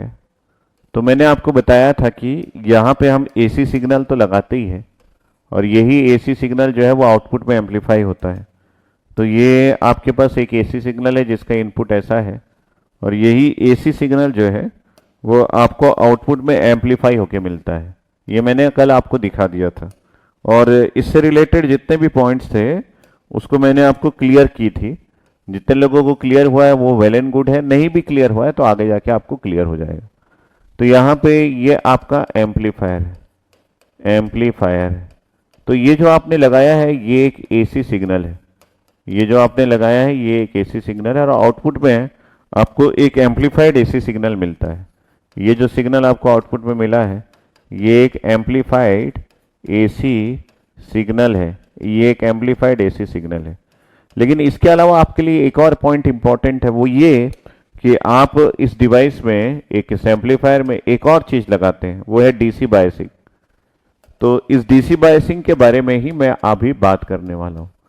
ये एक और चीज लगाते हैं जिसको आप डीसी बायसिंग बोलते हैं, डीसी वोल्टेज भी लगाया जाता है। तो ये इन दोनों का सुपर पोजिशन से ही एक एम्पलीफायर तैयार होता है। अगर आप एक एम्पलीफायर बनाना चाहेंगे कुछ इस तरीके से, मान लीजिए ऐसा, तो आपकी इनपुट में यहाँ पे, ठीक है, मैं एक नॉर्मल टाइप का बता रहा हूँ, ओरिजिनल एम्पलीफायर नहीं, फिर वो आपको एनालॉग सर्किट के बेसिक को पूरा जानना पड़ेगा।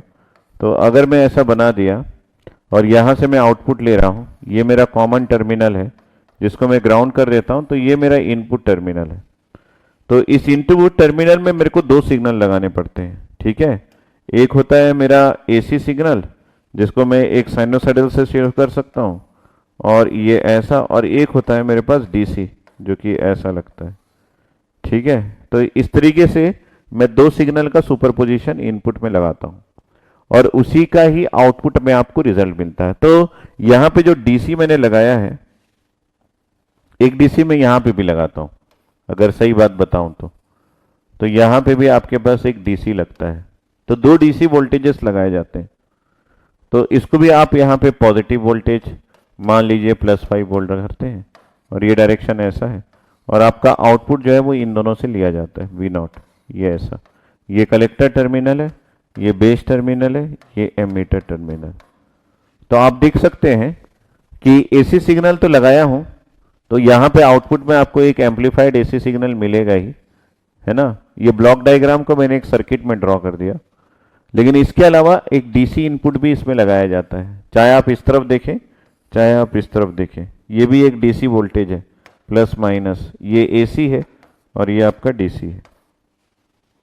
तो ऐसा करने से ही एक एम्पलीफायर सिग्नल को एम्पलीफाई करने के लायक होता है, ठीक है। तो यही डीसी को मैंने यहाँ पे शो किया है कि एक ब्लॉक डायग्राम, ये है आपका block diagram representation, block diagram, diagram of amplifier है, ये एम्पलीफायर का ब्लॉक डायग्राम है, ठीक है। और ये जो है ये सर्किट डायग्राम है, ठीक। तो यहाँ पे ये मेरा सर्किट डायग्राम है। एक्चुअली हमको एक वोल्टेज डिवाइडर बायस बना के सर्किट बनाना चाहिए, लेकिन मैं सिर्फ आपको समझा रहा हूं।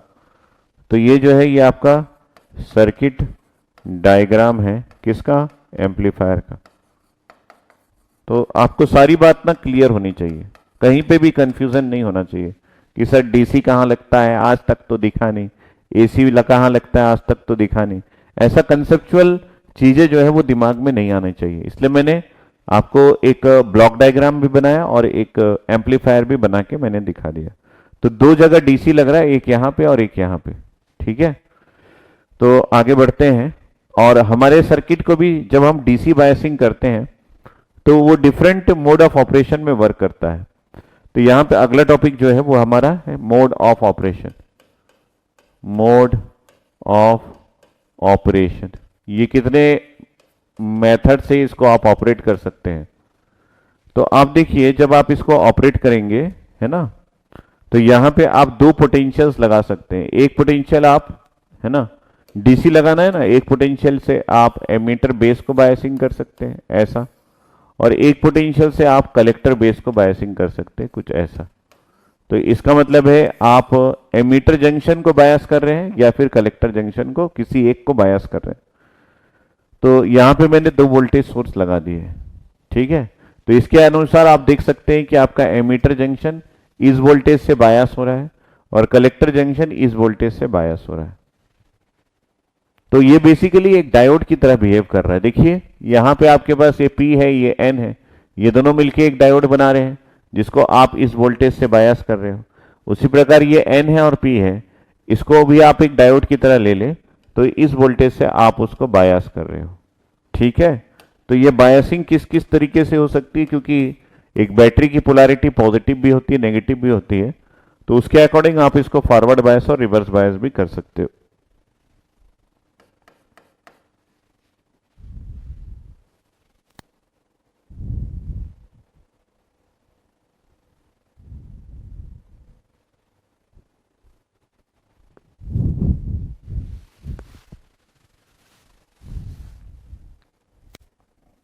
ठीक है। सो mode of operations, mode of operations की बात करें तो हमारे पास यहां पे तीन मोड ऑफ ऑपरेशन है। पहला जो है वो आपका है एक्टिव, जो कि बहुत इंपॉर्टेंट होता है। दूसरा जो है वो आपका सैचुरेशन, हम लोग सैचुरेशन ले लेते हैं। तीसरा जो है वो आपका कट ऑफ ले लेते हैं, मतलब कट ऑफ, ये एक और ऑपरेशन है। और चौथा जो है वो हम लोग ले लेते हैं इनवर्स एक्टिव या फिर रिवर्स एक्टिव। ये 4 मोड ऑफ ऑपरेशन आपके पास है, ठीक है। तो अगर इन मोड ऑफ ऑपरेशंस की बात हम लोग आगे करें तो यहां पे आपके पास चीजें जो है वो अलग लेवल पे आएगी।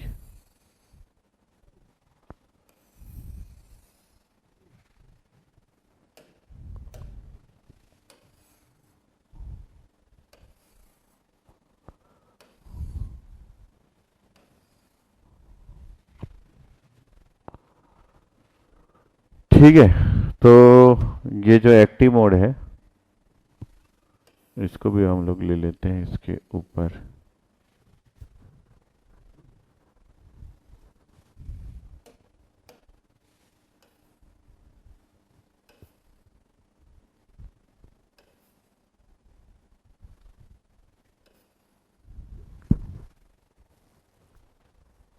डीसी लगाते क्यों हैं, डीसी लगाते क्यों है वो थोड़ी देर में समझ में आ जाएगा आपको, क्योंकि मैं डीसी ही लगा रहा हूं। डीसी लगाते क्यों है यही तो बात है। ईडीसी में हम यही पता करेंगे कि भाई हम ये डीसी क्यों लगा रहे हैं। एसी तो पता चल गया कि ये सिग्नल को एम्पलीफाई करता है, लेकिन ये डीसी क्यों लगाते हैं यही तो हमारा पार्ट ऑफ एनालिसिस है ईडीसी में।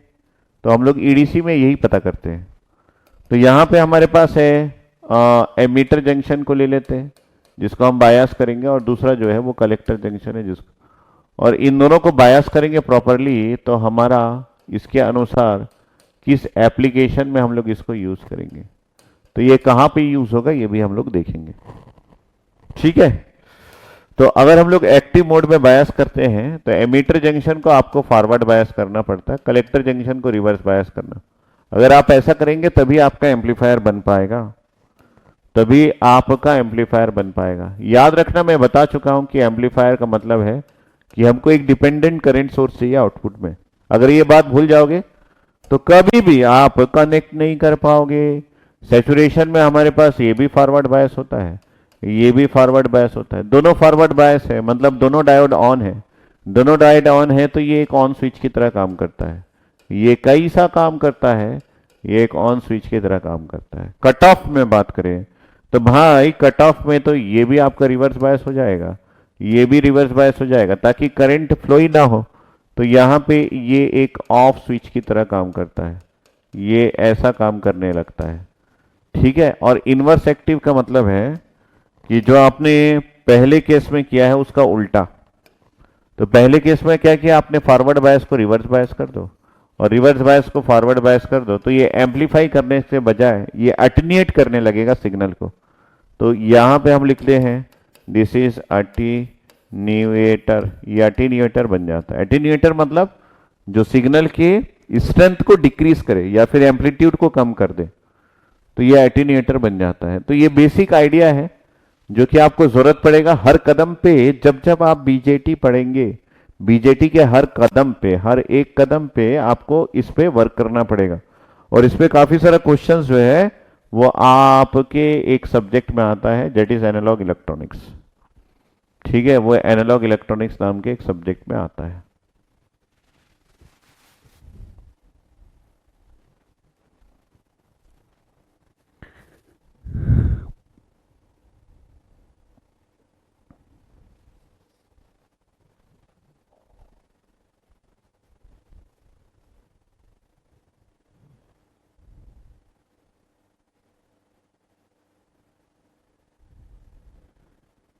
तो हमारा मोस्ट ऑफ द एनालिसिस इसी पे रहेगा और बाकी दोनों चीजें आपको डायरेक्टली समझ में आ जाएगी, आपको बहुत ज्यादा परेशान होने की जरूरत नहीं पड़ेगी।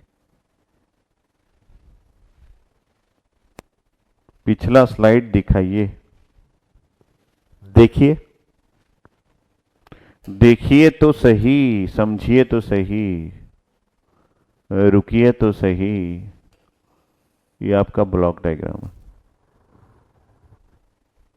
कहानी की तरह समझना तो ज्यादा अच्छा लगेगा। पढ़ रहे हो, बोझ पड़ रहा है ऐसा समझोगे तो थोड़ा सा टेंशन होगा।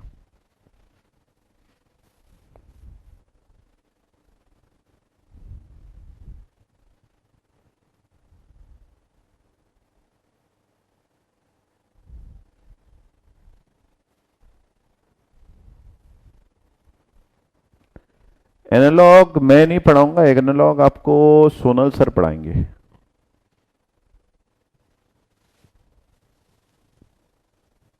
अभी तो एक नए सर आ गए हैं, बहुत लोग हैं पढ़ाने वाले। धांडे सर पढ़ाते हैं, मैं पढ़ाता हूँ, सोनल सर पढ़ाते हैं।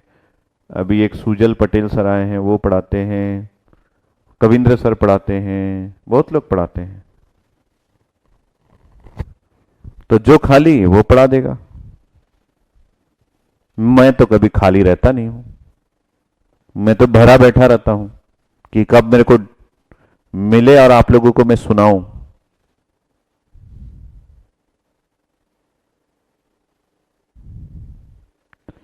सर कोई सब्जेक्ट मैम नहीं पढ़ाएंगे? कौन सी मैम?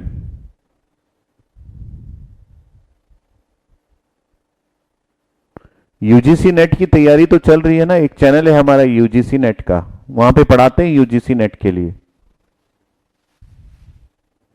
यूजीसी नेट का एक चैनल है जहां पे यूजीसी नेट पढ़ाते हैं। दांडे सर कंट्रोल सिस्टम पढ़ाएंगे ना आपको, स्मार्ट कोर्स में कंट्रोल सिस्टम हमारे डायरेक्टर सर आपको पढ़ाएंगे।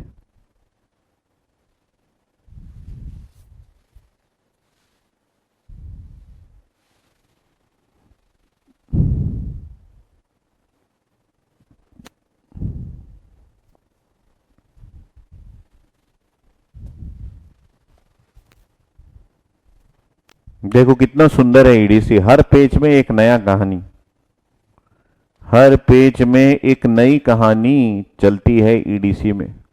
एकदम कंसेप्ट टक टक टक बदलता है, एकदम मजेदार है। यहां कुछ चल रहा था अचानक बदल के यहां आ गए, यहां कुछ चल रहा था अचानक बदल के यहां आ गए। और सुंदरता जो है देखने वालों की आंखों में होता है। आप ईडीसी की सुंदरता जो है वो बोर्ड में देख सकते हो, भयानक सुंदर है ईडीसी। अभी तो हम डिजाइन करेंगे तो और दिखेगा। आपका अगला सब्जेक्ट मोस्ट प्रोबेबली ईएमटी होगा, ईएमटी।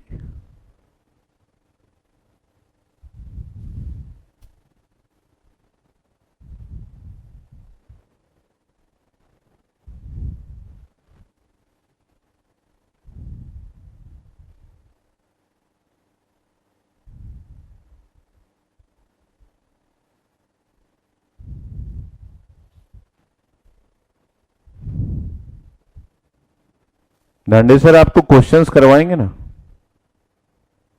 क्वेश्चंस करवाएंगे बहुत सारे।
जो भी आप सुने थे वो सब सत्य है। ठीक है, तो यहां पे मोड ऑफ ऑपरेशन जो है वो एमीटर जंक्शन का। आप बताइए कि इसके पहले जो टॉपिक्स आपने पढ़ा है फर्स्ट यूनिट और सेकंड यूनिट में, आपको समझ में आया ना?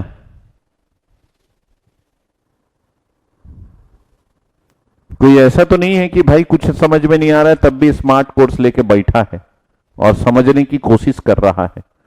ऐसा कोई तो नहीं है ना? पता चल रहा है कोर्स खत्म होने के बाद बोल दिए कि सर ईडीसी एकदम बकवास है, आई हेट ईडीसी। आपको मैंने 2 चैप्टर कंप्लीट करवा दिए हैं 10 दिन के अंदर, और ये हमारा कौन सा लेक्चर चल रहा है? 13वां लेक्चर चल रहा है, मतलब 12 दिन के अंदर। तो क्या आपको फर्स्ट यूनिट सेकंड यूनिट समझ में आया है कि सिर्फ उसको झेल रहे थे कि सर चलो यार स्मार्ट कोर्स ले लिए हैं, अब क्या करें, समझ लेते हैं? ऐसा तो नहीं है ना? ऐसा तो नहीं है ना? नहीं सर, आप बहुत बढ़िया पढ़ाते हो, enjoying the most. Thank you Patnaik ji. Patnaik sir ने ऐसा बोला है। सर मेरा कैपेसिटर वाला पोर्शन कल मिस हुआ है। ओके, तो उसको देख लो ना। आपसे वीडियो कहाँ छीना गया है? सिर्फ लाइव नहीं देख सकते, वरना देख तो सकते हैं। अमित कुमार मिश्रा जी, मिश्रा जी मेरी बात भी सुनिए, कमेंट करना छोड़िए। आपके पास वीडियो है रिकॉर्डेड फॉर्म में, आप उसको समय निकाल के देख लीजिए। नो सर, समझ आया है सब। निकिता और नबराज, समझ आया है। काश सर ऐसे फैकल्टी मुझे 11वीं 12वीं में मिलते, तो अब आईआईटी में रहते हम। जो बीत गई सो बात गई। समझ आया। कॉन्फिडेंस में थोड़ा और टाइम आए लगेगा। ओके, कॉन्फिडेंस तो आपके प्रैक्टिस से आएगा। जितना ज्यादा चीजों को बार बार कॉपी रखो ना, बढ़िया सा कॉपी रखो, सुबह उठो ऐसे अंगड़ाई लो और ऐसे करके ऐसे, और एक चाय की चुस्की लो, पानी पियो और बढ़िया लेके बैठ जाओ कॉपी को, और उसकी सुंदरता को देखते रहो थोड़ी देर, फिर ईडीसी से प्यार हो जाएगा। फिर दिन भर आपके दिमाग में ईडीसी ही चलेगा, है ना? सुबह उठते हैं फोन देखते हैं ना, रात को सोते समय गुड नाइट बोल के सोते हैं, सुबह उठते ही गुड मॉर्निंग बोलते हैं फोन में, क्योंकि उससे प्यार है जिसको भी आप बोलते हो। तो उसी प्रकार ईडीसी से प्यार करो। सुबह उठते ही ईडीसी को बोलो गुड मॉर्निंग, और उसके बाद उसको लेके थोड़ा देर बैठो, उसके रूप को निहारो, फिर जाके आपको ईडीसी जो है आपके जहन में उतरेगा।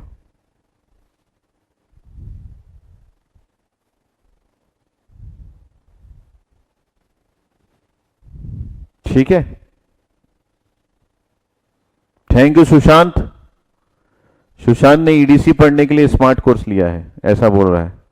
कंसेप्ट क्लियर हो गया है, इस क्वेश्चन बनाने में थोड़ी तकलीफ हो रही है, कहां पर कौन सा फार्मूला लगेगा वो समझ नहीं। वो प्रैक्टिस से आता है बेटा, वो ऐसे ही थोड़ी आता है।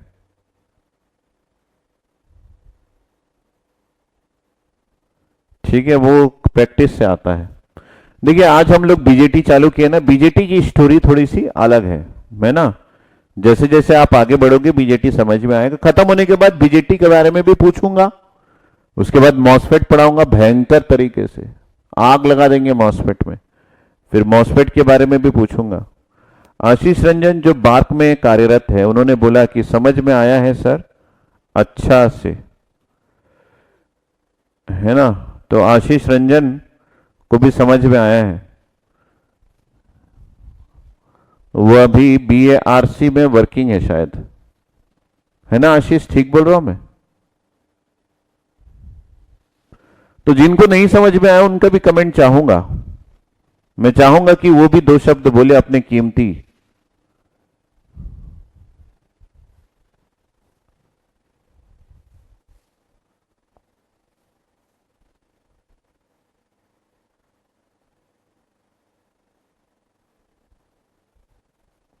सर आपसे डिग्री के स्टार्टिंग में ही पढ़ लेता चाहिए था ताकि कॉलेज में धूम मचा दें। अभी भी धूम मचा दो, जहां जाना है वहां पे धूम मचा देना।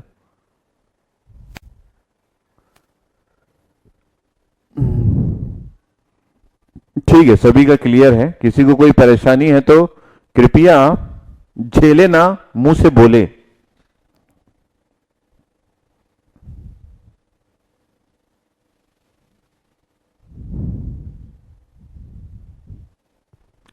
रिवीजन करने का मन नहीं करता। देखो, मन को मार के ना जब आप कोई काम करते हो तो ही वो सक्सेस देता है। निरमा कंपनी के मालिक को कभी ये मन नहीं किया होगा कि वो अपने साइकिल में बोरी में डाल के निरमा साबुन बेचे। क्या उसका मन किया होगा? लेकिन उसको पता था कि आज अगर मैं ऐसा करूंगा तो कल की डेट में मेरे को निरमा कंपनी का मालिक बनने का मौका मिलेगा। ठीक है? तो मन करने से हर काम नहीं करना चाहिए, कुछ जो है हार्ड वर्क भी करना चाहिए ताकि आपको आगे सक्सेस देखने को मिले। रिवीजन नहीं करोगे तो मैं बोल रहा हूं आपको कोई फायदा नहीं होगा। मेरे से लिख के ले लो, मेरे से लिख के ले लो, मेरे स्टैंप लगा लो। रिवीजन नहीं करोगे तो कोई फायदा नहीं होगा, गेट क्रैक नहीं होगा। सीधी बात, नो बकवास, है ना? सीधी बात है, नो बकवास है। रिवीजन नहीं करोगे तो नहीं क्रैक कर पाओगे गेट, सीधी बात है। ठीक है? Mode of operation emitter junction, तो यहां पे सबसे इंपॉर्टेंट ये एम्पलीफायर वाला सेक्शन है। मतलब अगर हम लोग को एम्पलीफायर बनाना है तो हमको ऐसा करना पड़ेगा, और देखेंगे कि इससे हमारा एम्पलीफायर कैसे बनता है। लेकिन आपको एक बात याद रखना पड़ेगा कि एम्पलीफायर बनाने के लिए हमको एक डिपेंडेंट करंट सोर्स की जरूरत पड़ती है।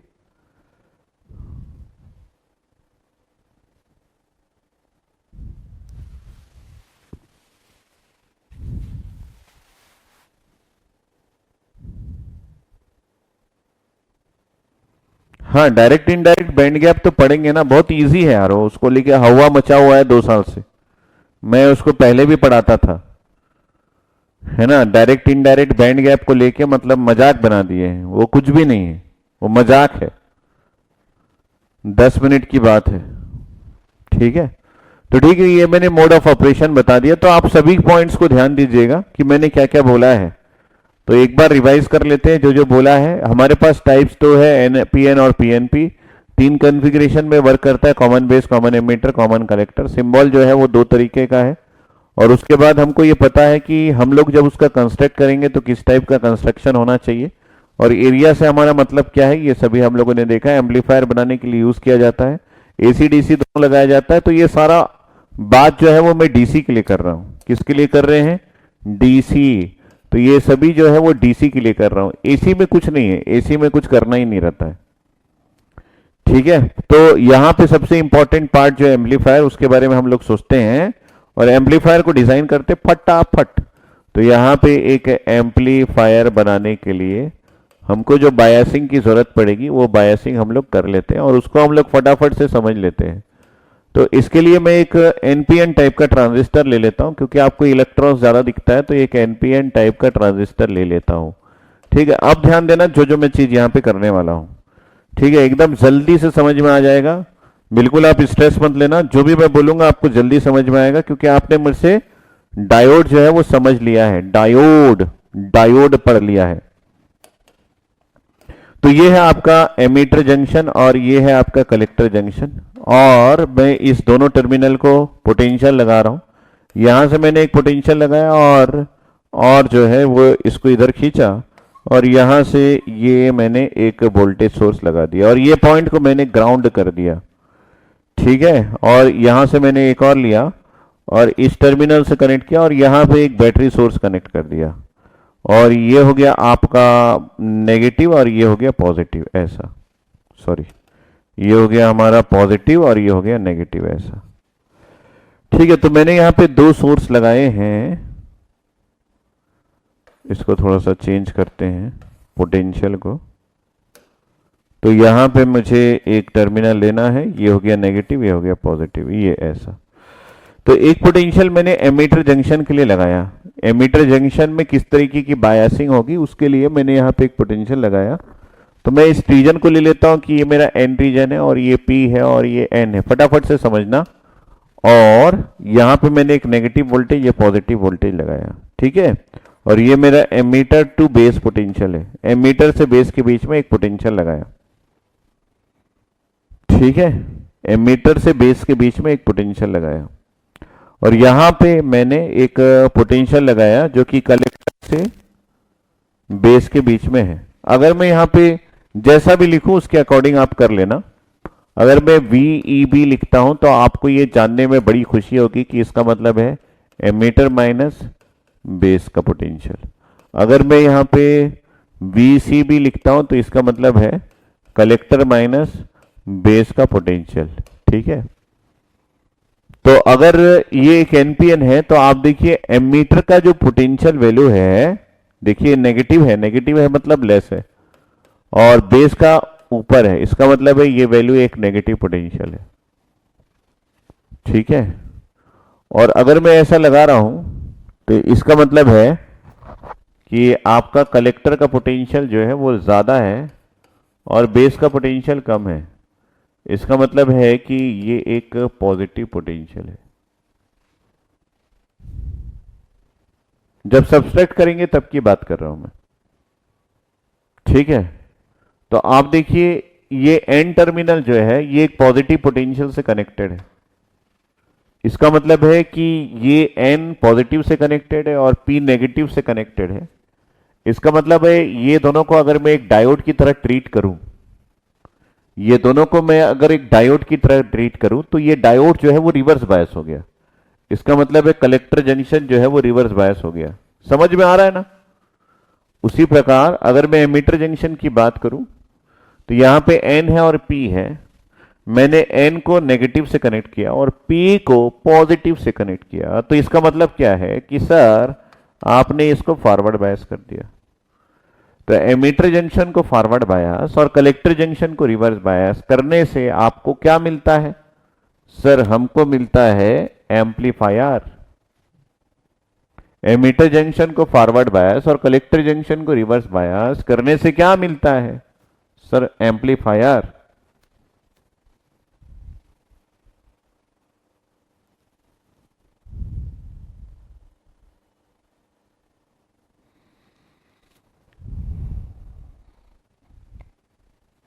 ठीक है, अगर ऐसा करते हैं तो क्या होगा? क्या होगा ये कि हम एक डायोड की तरह सोचें, किसकी तरह? डायोड की तरह सोचें।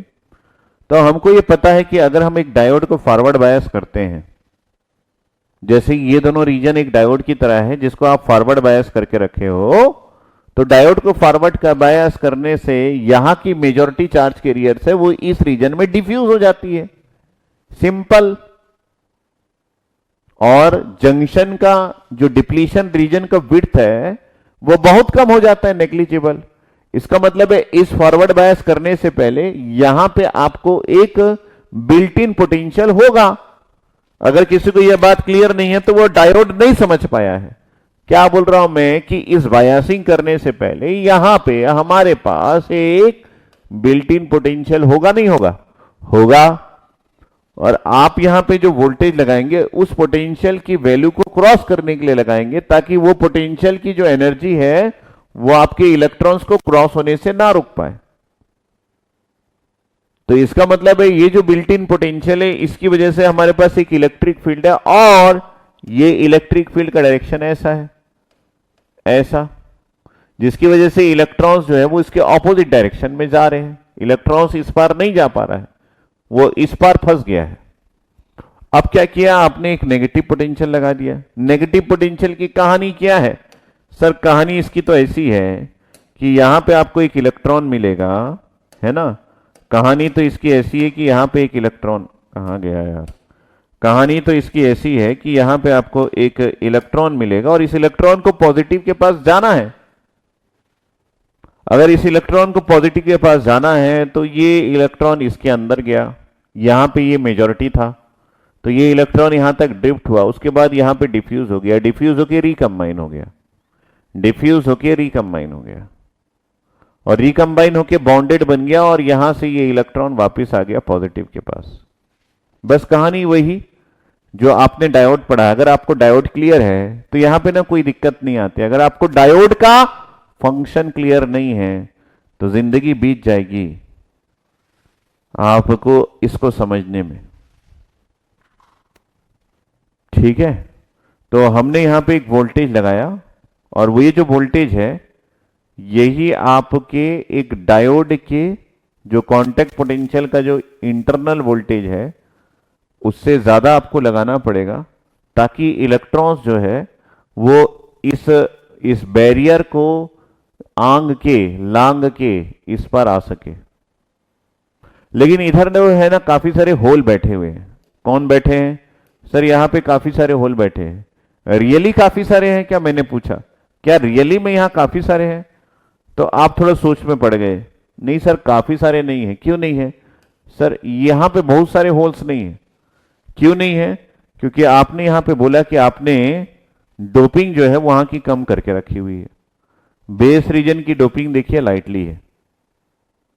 बेस रीजन की डोपिंग देखिए लाइटली है और एमीटर रीजन की डोपिंग जो है वो हैवी है।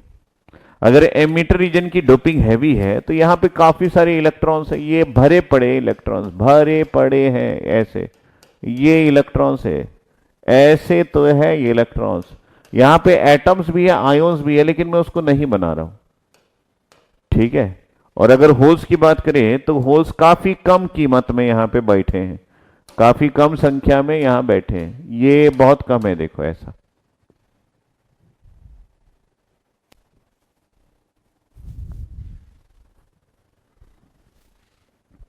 अब जब इलेक्ट्रॉन्स यहां मेजॉरिटी चार्ज कैरियर्स है तो ये इलेक्ट्रॉन जब इधर आएंगे तो कुछ इलेक्ट्रॉन्स तो इसके साथ रिकम्बाइन हो जाएंगे ऐसा। लेकिन अगर काफी सारी संख्या में आ जाएंगे तो रिकम्बाइन तो नहीं होंगे। नहीं होंगे ना? यस सर नहीं होंगे। अगर ये आ रहे हैं तो कुछ इलेक्ट्रॉन्स तो यहां पे रिकम्बाइन हो गए ऐसे ऐसे। देखो कुछ इलेक्ट्रॉन्स रिकम्बाइन हो गए। मेरा मतलब है सारे इलेक्ट्रॉन्स लगभग रिकम्बाइन हो गए। लेकिन उसके ऊपर जो इलेक्ट्रॉन्स आएंगे वो तो रिकम्बाइन नहीं होंगे ना? हाँ सर, जो एक्स्ट्रा इलेक्ट्रॉन्स आ रहे हैं वो तो रिकम्बाइन नहीं होंगे। ये जो एक्स्ट्रा इलेक्ट्रॉन आ रहे हैं इनका कलर मैं चेंज कर देता हूं। ये एक्स्ट्रा इलेक्ट्रॉन आया है, ये एक्स्ट्रा इलेक्ट्रॉन आया है, ये एक्स्ट्रा इलेक्ट्रॉन आया है और उसके पहले जो आए थे वो रिकम्बाइन हो गए।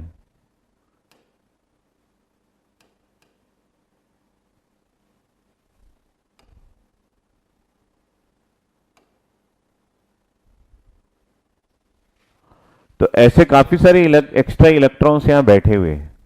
ये देखिए ये एक्स्ट्रा इलेक्ट्रॉन है। तो अगर ये उस तरफ जाएंगे तो ये रिकम्बाइन नहीं होंगे। तो यहां पे एक इंजेक्शन का प्रोसेस चल रहा है। क्या इंजेक्शन? मेजॉरिटी चार्ज कैरियर्स का इंजेक्शन। किस रीजन में? बेस रीजन में। मेरी बात समझ रहे हैं क्या? यहां पे इंजेक्शन हो रहा है इलेक्ट्रॉन्स का होल के रीजन में, जिसमें कुछ इलेक्ट्रॉन्स जो है वो रिकम्बाइन होके खत्म हो गए, बाउंडेड बन गए और कुछ इलेक्ट्रॉन्स अभी भी फ्री है। और ऐसे कितने इलेक्ट्रॉन्स है जो फ्री है? काफी संख्या में है क्योंकि यहां की डोपिंग कंसंट्रेशन बहुत ज्यादा है। काफी संख्या में इलेक्ट्रॉन्स ऐसे हैं जो कि इस रीजन में चले गए। ये देखिए ये देखिए ये देखिए ये देखिए ये सभी एक्स्ट्रा इलेक्ट्रॉन्स है जिसका कलर मैं बदल रहा हूं। और ये जो इलेक्ट्रॉन्स है ये भी इसके अंदर चले गए। ये इलेक्ट्रॉन्स भी इसके अंदर चले गए। ये इलेक्ट्रॉन्स भी इसके अंदर चले गए। मतलब बहुत भारी संख्या में इलेक्ट्रॉन्स जो है एक्स्ट्रा वाले इसके अंदर चले गए। एक्स्ट्रा वाले इसके अंदर चले गए बहुत भारी संख्या में। और बेस रीजन जो है इसको संभाल नहीं पाया।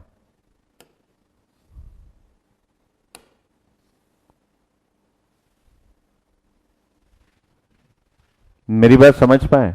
बेस रीजन में होल कम था। अब आप बताइए कि यहां पे किस टाइप का इंजेक्शन हुआ? इंजेक्शन तो हुआ मेजॉरिटी चार्ज कैरियर्स का। इंजेक्ट किए एक ऐसे रीजन में जहां पे होल्स ज्यादा था। लेकिन यहां पे जो इंजेक्शन हुआ वो हाई लेवल इंजेक्शन कहलाएगा। किस टाइप का ये कहलाएगा? High level injection. किसी किसी को समझ में नहीं आ रहा था ना जब हाई लेवल इंजेक्शन पढ़ाया था। तो हाई लेवल इंजेक्शन का मतलब है कि यहां पे इलेक्ट्रॉन्स तो माइनॉरिटी है, मतलब एन है, और ये पी रीजन में इंजेक्ट हो गए हैं। इसका जो कंसंट्रेशन है ये आपके बेस रीजन में जो होल्स का कंसंट्रेशन था, मतलब पी इन पी रीजन जो थर्मल इक्विलिब्रियम में था उससे ज्यादा हो गया।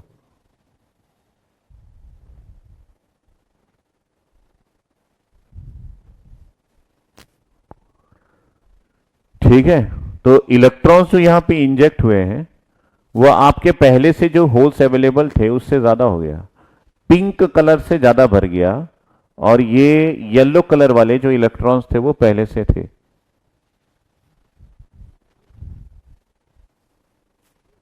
तो पिंक और येलो दिख रहा है ना, तो येलो कलर वाले इलेक्ट्रॉन्स जो है वो रिकम्बाइन हो गए, लेकिन और भी काफी सारे इलेक्ट्रॉन्स इसके अंदर घुस गए और इस एरिया को पूरा पिंक ही बना दिए वो। तो इसका मतलब क्या है कि ये हाई लेवल इंजेक्शन है। इसका मतलब है इलेक्ट्रॉन्स जो पी रीजन में इंजेक्ट हुए, क्योंकि आपका ये रीजन पी है, वो आपके पास जो पहले से होल्स अवेलेबल थे पी रीजन में उससे काफी ज्यादा है।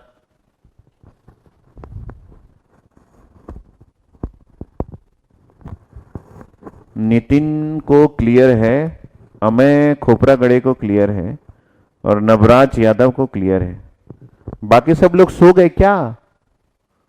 बाकी सभी लोग सो गए क्या? बाकी सब लोग सो गए क्या? तो इतने सारे इलेक्ट्रॉन्स को बेस रीजन संभाल नहीं पाता है।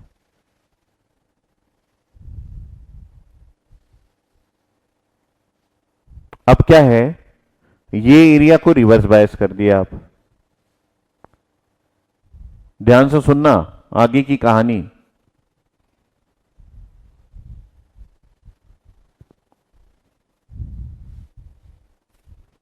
अब क्या हुआ, यहां पे तो मैंने डिप्लीशन रीजन नहीं बनाया क्योंकि ये था फॉरवर्ड बायस, लेकिन यहां पे मैं डिप्लीशन रीजन बनाऊंगा। क्यों? क्योंकि सर ये रिवर्स बायस है। रिवर्स बायस की एक खास बात है कि रिवर्स बायस में डिप्लीशन रीजन का विड्थ बढ़ जाता है।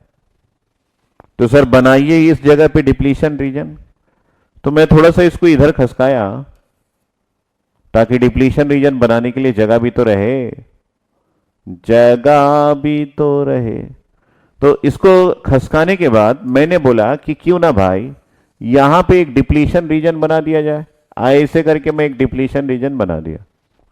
और ये जो डिप्लीशन रीजन है इसमें रहता कौन है? सर रहते तो आयोन्स हैं। सर रहते तो आयोन्स है। तो यहां पे मैंने आयोन्स बनाया, एन साइड है तो यहां पे पॉजिटिव आयोन्स होंगे। ठीक है, ये आयोन्स मैंने बनाया, और ये पी साइड है तो यहां पे नेगेटिव आयोन्स होंगे। ठीक है, यहां पे ये नेगेटिव आयन होंगे। तो अब आप बताइए तो सही कि इन दोनों आयोन्स में से किसका काउंट जो है वो ज्यादा रहेगा? सर दोनों का काउंट बराबर रहेगा, ये आपका आंसर होना चाहिए। लेकिन जो डेप्थ ऑफ डिप्लीशन रीजन है वो आपके बेस रीजन में ज्यादा होगा और कलेक्टर रीजन में कम होगा, डेप्थ ऑफ डिप्लीशन रीजन। तो ये सारी बात मैंने बता दी है। तो इसका मतलब है इसको थोड़ा पकड़ के इधर खसका दो और इसको थोड़ा पकड़ के इधर खसका दो। क्या मतलब बोल रहे हैं?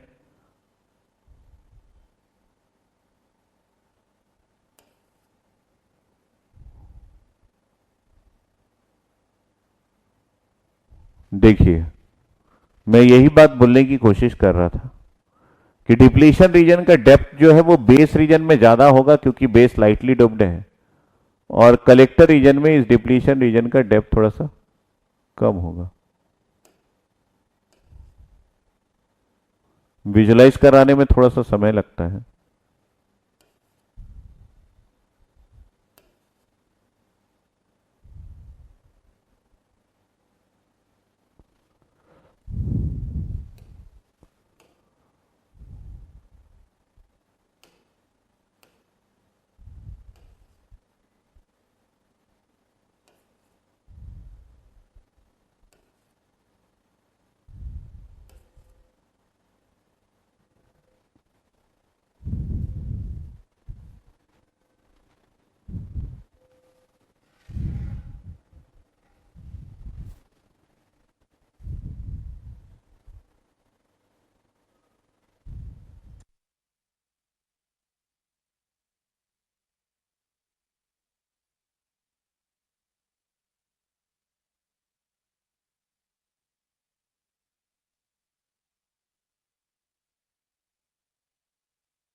तो मैंने बोला कि ये आयोन्स है। कैसे आयोन्स है? इस तरफ आपके पास ये जो है ये पी रीजन है तो नेगेटिव आयोन्स है, और इस तरफ आपके पास पॉजिटिव आयोन्स है, लेकिन डेप्थ ऑफ डिप्लीशन रीजन दोनों जगह अलग अलग है। ये आपका जीरो एक्सिस है, ये एन साइड है तो मैंने बोला कि ये plus of x n naught है, और ये पी साइड है तो मैंने बोला कि ये जो है ये आपका minus of x P not है, ये आपका minus of x P not है। जो आपने डायोड में पढ़ा है वही बात मैं बोल रहा हूं, कोई नई बात नहीं बोल रहा हूं, जो आपने डायोड में पढ़ा है वही बात बोल रहा हूं। अब ये जो इलेक्ट्रॉन्स जो पिंक कलर के आए थे, ये इलेक्ट्रॉन्स जो है वो रिकम्बाइन नहीं हो पाए, ये इलेक्ट्रॉन्स जो है वो रिकम्बाइन नहीं हो पाए। कौन से इलेक्ट्रॉन्स? जो यहां से यहां आए थे पिंक कलर के, कुछ इलेक्ट्रॉन्स तो रिकम्बाइन हो गए होल्स के साथ, क्योंकि होल्स की संख्या कम थी तो पूरे इलेक्ट्रॉन्स रिकम्बाइन नहीं हो पाए। तो जो इलेक्ट्रॉन्स रिकम्बाइन नहीं हो पाए उसके बारे में अगर हम लोग सोचे तो मैंने आपको एक ग्राफ दिखाया था जो कि माइनॉरिटी चार्ज कैरियर्स का था। मैंने आपको यह बताया था कि अगर कोई माइनॉरिटी चार्ज कैरियर्स आ रहा है किसी एक एरिया से दूसरे एरिया में, फॉर एग्जाम्पल अगर मैं ले लूं कि ये एन रीजन है और ये पी रीजन है, और एन रीजन से पी रीजन में यहां पे इंजेक्ट हो रहे हैं चार्ज कैरियर्स। क्या हो रहे हैं? इंजेक्ट हो रहे हैं चार्ज कैरियर्स। तो आपको मैंने एक डायग्राम बना के कल बताया था कि जब ये इंजेक्ट हो गए तो आपके पास पहले से अवेलेबल माइनॉरिटी चार्ज कैरियर्स ऐसा है, और जब ये चार्ज कैरियर्स इंजेक्ट हो गए तो ये रिकम्बाइन होते हैं विथ रेस्पेक्ट टू डिस्टेंस, इस तरीके से। ठीक है, और इसी प्रकार इस तरफ भी जब आते हैं तो ये अवेलेबल माइनॉरिटी चार्ज कैरियर्स आपके पास पहले से रहता है, और जब ये आते हैं तो ये इस तरीके से धीरे से रिकम्बाइन होते हैं ऐसा। तो रिकॉम्बिनेशन ये जो है ये रिकम्बाइन होके कम हो रहे हैं, लेकिन इस रिकॉम्बिनेशन के पीछे एक कहानी है। क्या? कि रिकॉम्बिनेशन होने के लिए कुछ समय लगता है। अगर आप जितने भी चार्ज कैरियर्स को रिकम्बाइन कर रहे हैं, करते करते करते करते कुछ समय के बाद रिकम्बाइन होते हैं, जिसको हम लोग उसका डिफ्यूजन लेंथ बोलते हैं, जिसको हम लोग उसका लाइफ टाइम बोलते हैं। लेकिन आपको एक और कंसेप्ट मैं यहां पे बताता हूं जो आपको पहले भी मैं बताया हूं कि रिकम्बिनेशन के लिए आपको एक डिस्टेंस भी लगता है, समय तो लगता है और वक्त भी लगता है, क्योंकि आपका जो ये चार्ज कैरियर्स है ये दो चीजों का पैरामीटर्स है। कौन सा है? ये इंजेक्टेड चार्ज कैरियर्स है, जिसको आप पी डैश या फिर एन डैश पी के नाम से जानते हैं, मान लीजिए, है ना, n dash p of x के नाम से जानते हैं, लेकिन इसी को आप n dash p of t के नाम से भी लिख सकते हैं, ये दोनों लिख सकते हैं। तो ये हो जाएगा आपके पास P N dash P at zero, मतलब जीरो डिस्टेंस पे कितना था, into e raise to minus X upon L P, और इसी को आप लिखते हैं N dash P at zero, अगर टाइम के रेस्पेक्ट में बोले तो e raise to minus T divided by tau P. मतलब किसी भी चार्ज कैरियर्स को रिकम्बाइन होने में वक्त और समय और दूरी दोनों लगती है। अगर आपके पास दूरियां बची नहीं है, इसका मतलब क्या बोलना चाहते हैं सर?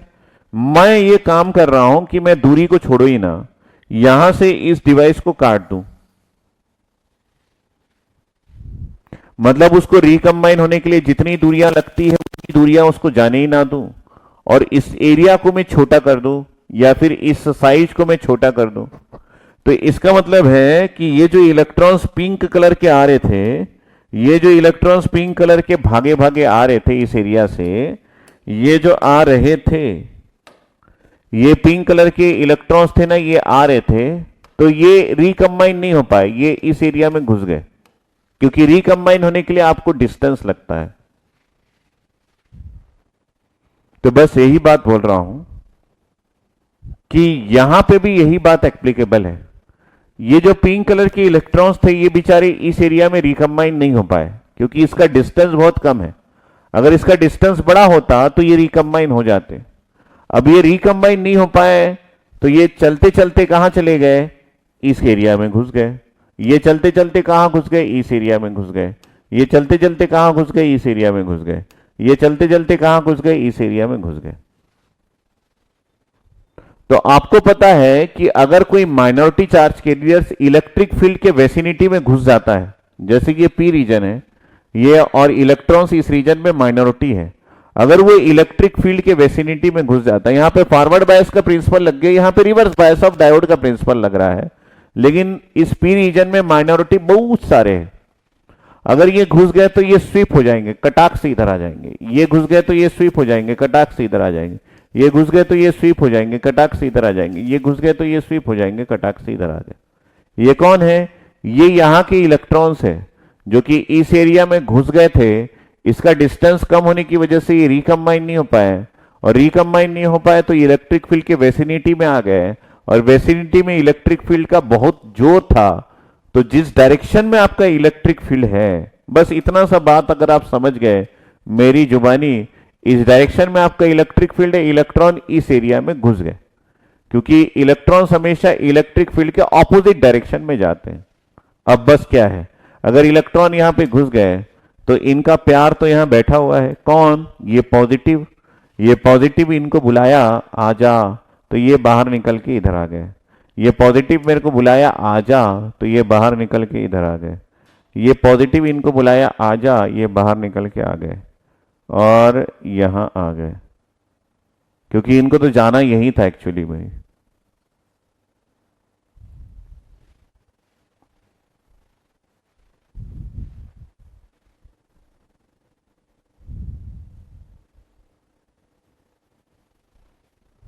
नहीं, कोई अलग अलग नहीं बनाना है। अभी भी बहुत सारे पिंक बचे हुए हैं, ये भी इधर घुस जाएंगे और ये स्वीप होके इधर आ जाएंगे। देखो कितने को पहुंचा सकते हैं, ये स्वीप होके इधर आ जाएंगे।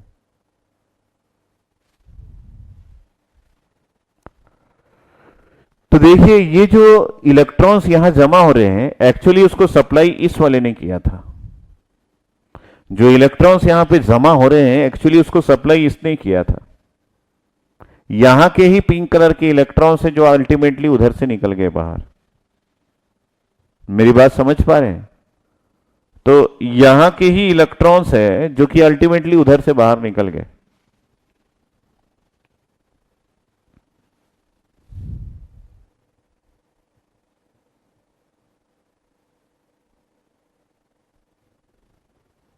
तो इसका मतलब है यहां से इलेक्ट्रॉन्स के बाहर निकलने से इसके ऑपोजिट डायरेक्शन में एक करंट तो आएगा ना बेटा। यस, ये जो करंट यहां पे आ रहा है आईसी, ध्यान से समझ लेना फिर आगे समझाऊंगा। ये कलेक्टर टर्मिनल है, इसका नाम आईसी लिखा। ये किसकी वजह से? ये इस पिंक कलर के इलेक्ट्रॉन्स की वजह से। लेकिन इस पिंक कलर का इलेक्ट्रॉन को दिया कौन इसको? ये भाई साहब उसको दिए थे। इस वोल्टेज की वजह से वो पिंक कलर के इलेक्ट्रॉन्स इसको मिल पाए। मतलब ये जो करंट है आईसी, ये एक्चुअली में इस वीईबी के वोल्टेज पे डिपेंडेंट है। मतलब क्या है? ये आईसी डिपेंड कर रहा है, ये आईसी है फंक्शन किसका? जो आपने इनपुट में वोल्टेज लगाया उसका। बस आप अगर इसको समझ गए, और कल मैं जो आपको बताने की कोशिश कर रहा था, जिसके लिए मैंने जान लगा दी थी, वो यही बोल रहा था कि अगर आपके पास आउटपुट में एक करंट मिल जाए जो इनपुट के वोल्टेज पे डिपेंडेंट हो, तो आपका एम्पलीफायर बन जाता है। आपका आउटपुट में एक करंट है जो कि इनपुट के वोल्टेज पे डिपेंडेंट हो, एक्चुअली वो इलेक्ट्रॉन्स इसका दिया हुआ है जो ये कब्जा करके बैठा हुआ है।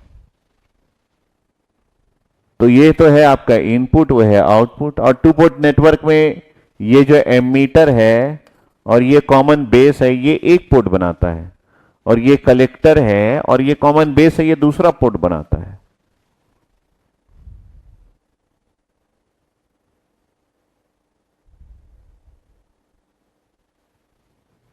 लेकिन इस तरीके से कौन समझा आज तक? सर कोई नहीं समझा सर। सर ऐसा कोई समझाया भी नहीं और हम समझे भी नहीं, पता नहीं। हम लोग ये सोचते थे कि भाई एम्पलीफायर कहां से बना, किसी किसी ने थोड़ा बहुत इसको देखा होगा, लेकिन कैसे बना एम्पलीफायर। एक्चुअली यही साइंटिस्ट ने सोचा कि कुछ ऐसा किया जाए, कुछ ऐसा हरकत किया जाए कि इनपुट के जो चार्ज कैरियर्स है वो आउटपुट में आ जाए। इनपुट के जो चार्ज कैरियर्स है वो आउटपुट में आ जाए।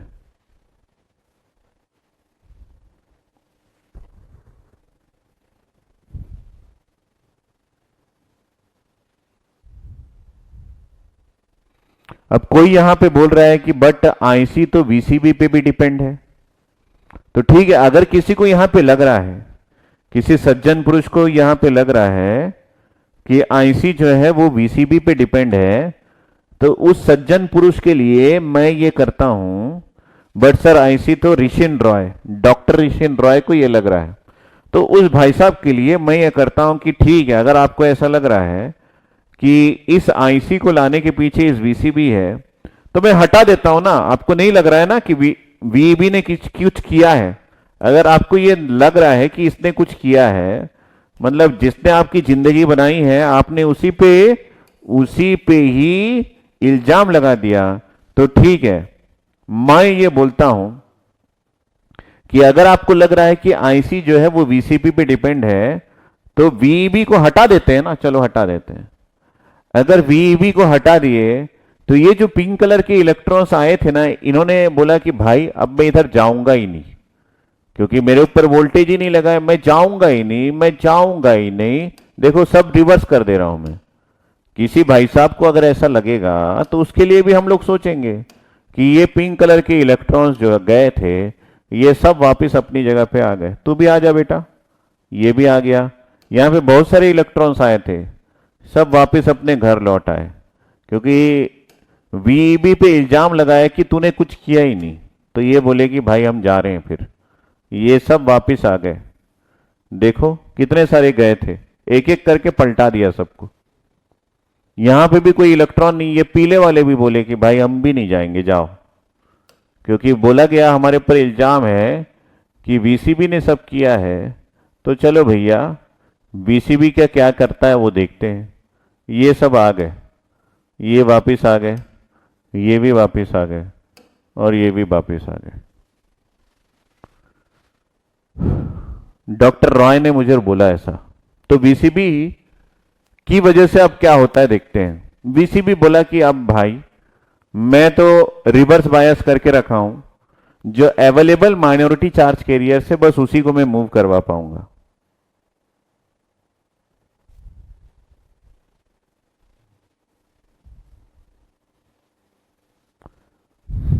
ये लोग खुद का ज्यादा दिमाग नहीं लगाते। हो सकता है कोई ऐसा सोचे। नितिन जो है वो गुस्सा हो गया है। नितिन बोल रहा है ये लोग खुद का ज्यादा दिमाग लगाते हैं। नहीं, लगा सकते हैं, क्यों नहीं। तो अगर ऐसा कर दें तो क्या होगा, अब ये तो रिवर्स बायस हो गया, मतलब ये तो एक डायोड है, रिवर्स बायस हो गया, डिप्लीशन रीजन भी बन गया, सब बन गया। लेकिन रिवर्स बायस करने से जो थर्मल इक्विलिब्रियम में जो माइनॉरिटी चार्ज कैरियर्स आते हैं एकदम नॉर्मल है। ये डायोड रिवर्स बायस हो गया, 300 केल्विन में माइनॉरिटीज आएंगे, थर्मल इक्विलिब्रियम में माइनॉरिटीज आएंगे ना। ये पी रीजन है, तो यहां पे एन आएगा in P region, that is equal to N I square divided by क्या हो जाएगा, यहां पे पी रीजन है तो एन ए है ना।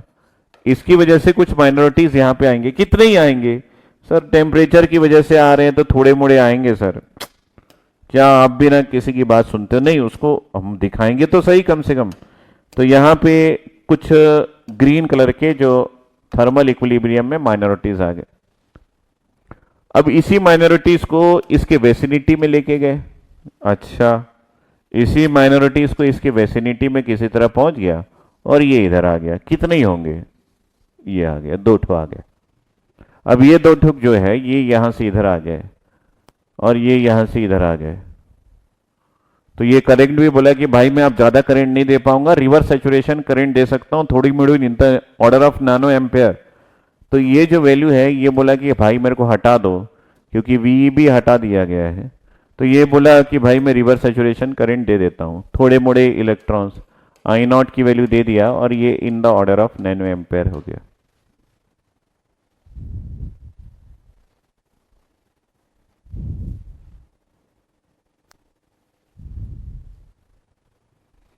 अब आईसी का कोई भी पार्ट जो है वो इनपुट वोल्टेज पे डिपेंड ही नहीं है। इसी बात को कल मैं समझा रहा था कि याद रखना कि एम्पलीफायर तभी बनेगा जब आपका आईसी जो है वो वीईबी पे डिपेंड है। लेकिन अगर किसी को ये लग रहा है कि नहीं, वीसीबी सब कर सकता है तो करवा इससे। ये बोला कि भाई मैं कुछ नहीं कर पाऊंगा, नानो एम्पेयर में एक सैचुरेशन करंट दे सकता हूं, उससे ऊपर मेरी कुछ नहीं चलती है यहां पे।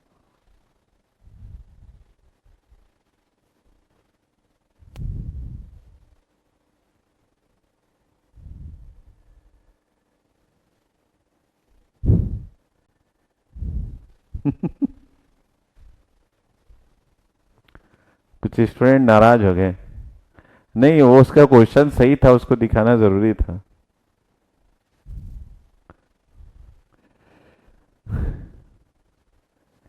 किसी ने लिखा है, मैं नाम नहीं लूंगा, मजेदार है कमेंट, इंजीनियर को सुनने लायक है।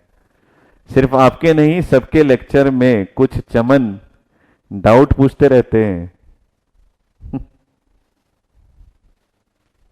हम तो इंजीनियर है ना, इतना तो सुन सकते हैं ना।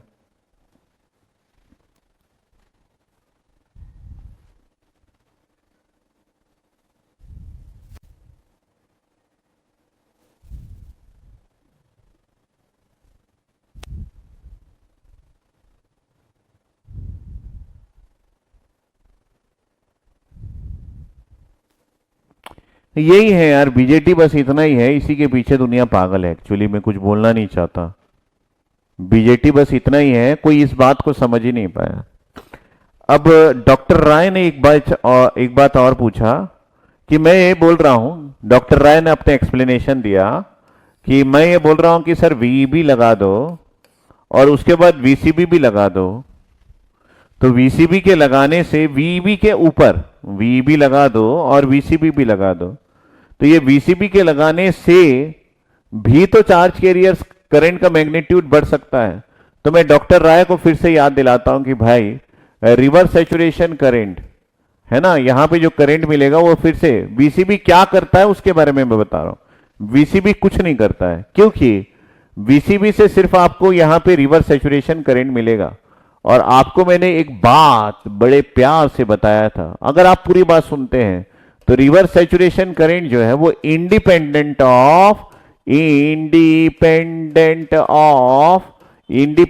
ऑफ रिवर्स वोल्टेज होता है। ये बात मैं बता बता के मेरे मुंह में झाग उड़ गए हैं। रिवर्स वोल्टेज पे डिपेंड ही नहीं करता। आपके पास इसकी वजह से जो करंट मिलेगा वो करंट इसके पे ऊपर तो डिपेंड नहीं करता, वो टेम्परेचर के ऊपर डिपेंड करता है। तो अगर आप जबरदस्ती करोगे कि सर मैं वीसीबी की वैल्यू बहुत बढ़ा के करूंगा, तो भाई ब्रेकडाउन मिलेगा आपको, मतलब सारी चीजें खत्म, एंड समाप्त। तो डॉक्टर राय आपको यह भी समझना पड़ेगा कि अगर आप इसको कारण नहीं मान रहे हैं और सोच रहे हैं कि इसको लगा के फिर वीसीबी और बढ़ा दूंगा, तो या तो आप ब्रेकडाउन में सब फोड़ फाड़ के खत्म कर दोगे, या तो आपका करंट का मैग्नीट्यूड इसकी वजह से तो नहीं बढ़ेगा। तो डॉक्टर राय बड़े हैप्पी है, अब बोले कि सर अब क्लियर है। तो मैंने ना कंसेप्चुअली हर चीज आपको ना पॉइंट वाइज पॉइंट ना टिका दिया है, बिल्कुल बता दिया है। अगर आप एक रिवर्स बायस को प्रॉपरली समझते हैं, अगर आप एक फॉरवर्ड बायस को प्रॉपरली समझते हैं, अगर आप रिकॉम्बिनेशन के लिए लेंथ और टाइम को प्रॉपरली समझते हैं, तो बता रहा हूं बीजेटी ना 10 मिनट का कहानी है। बीजेटी मात्र 10 मिनट की कहानी है।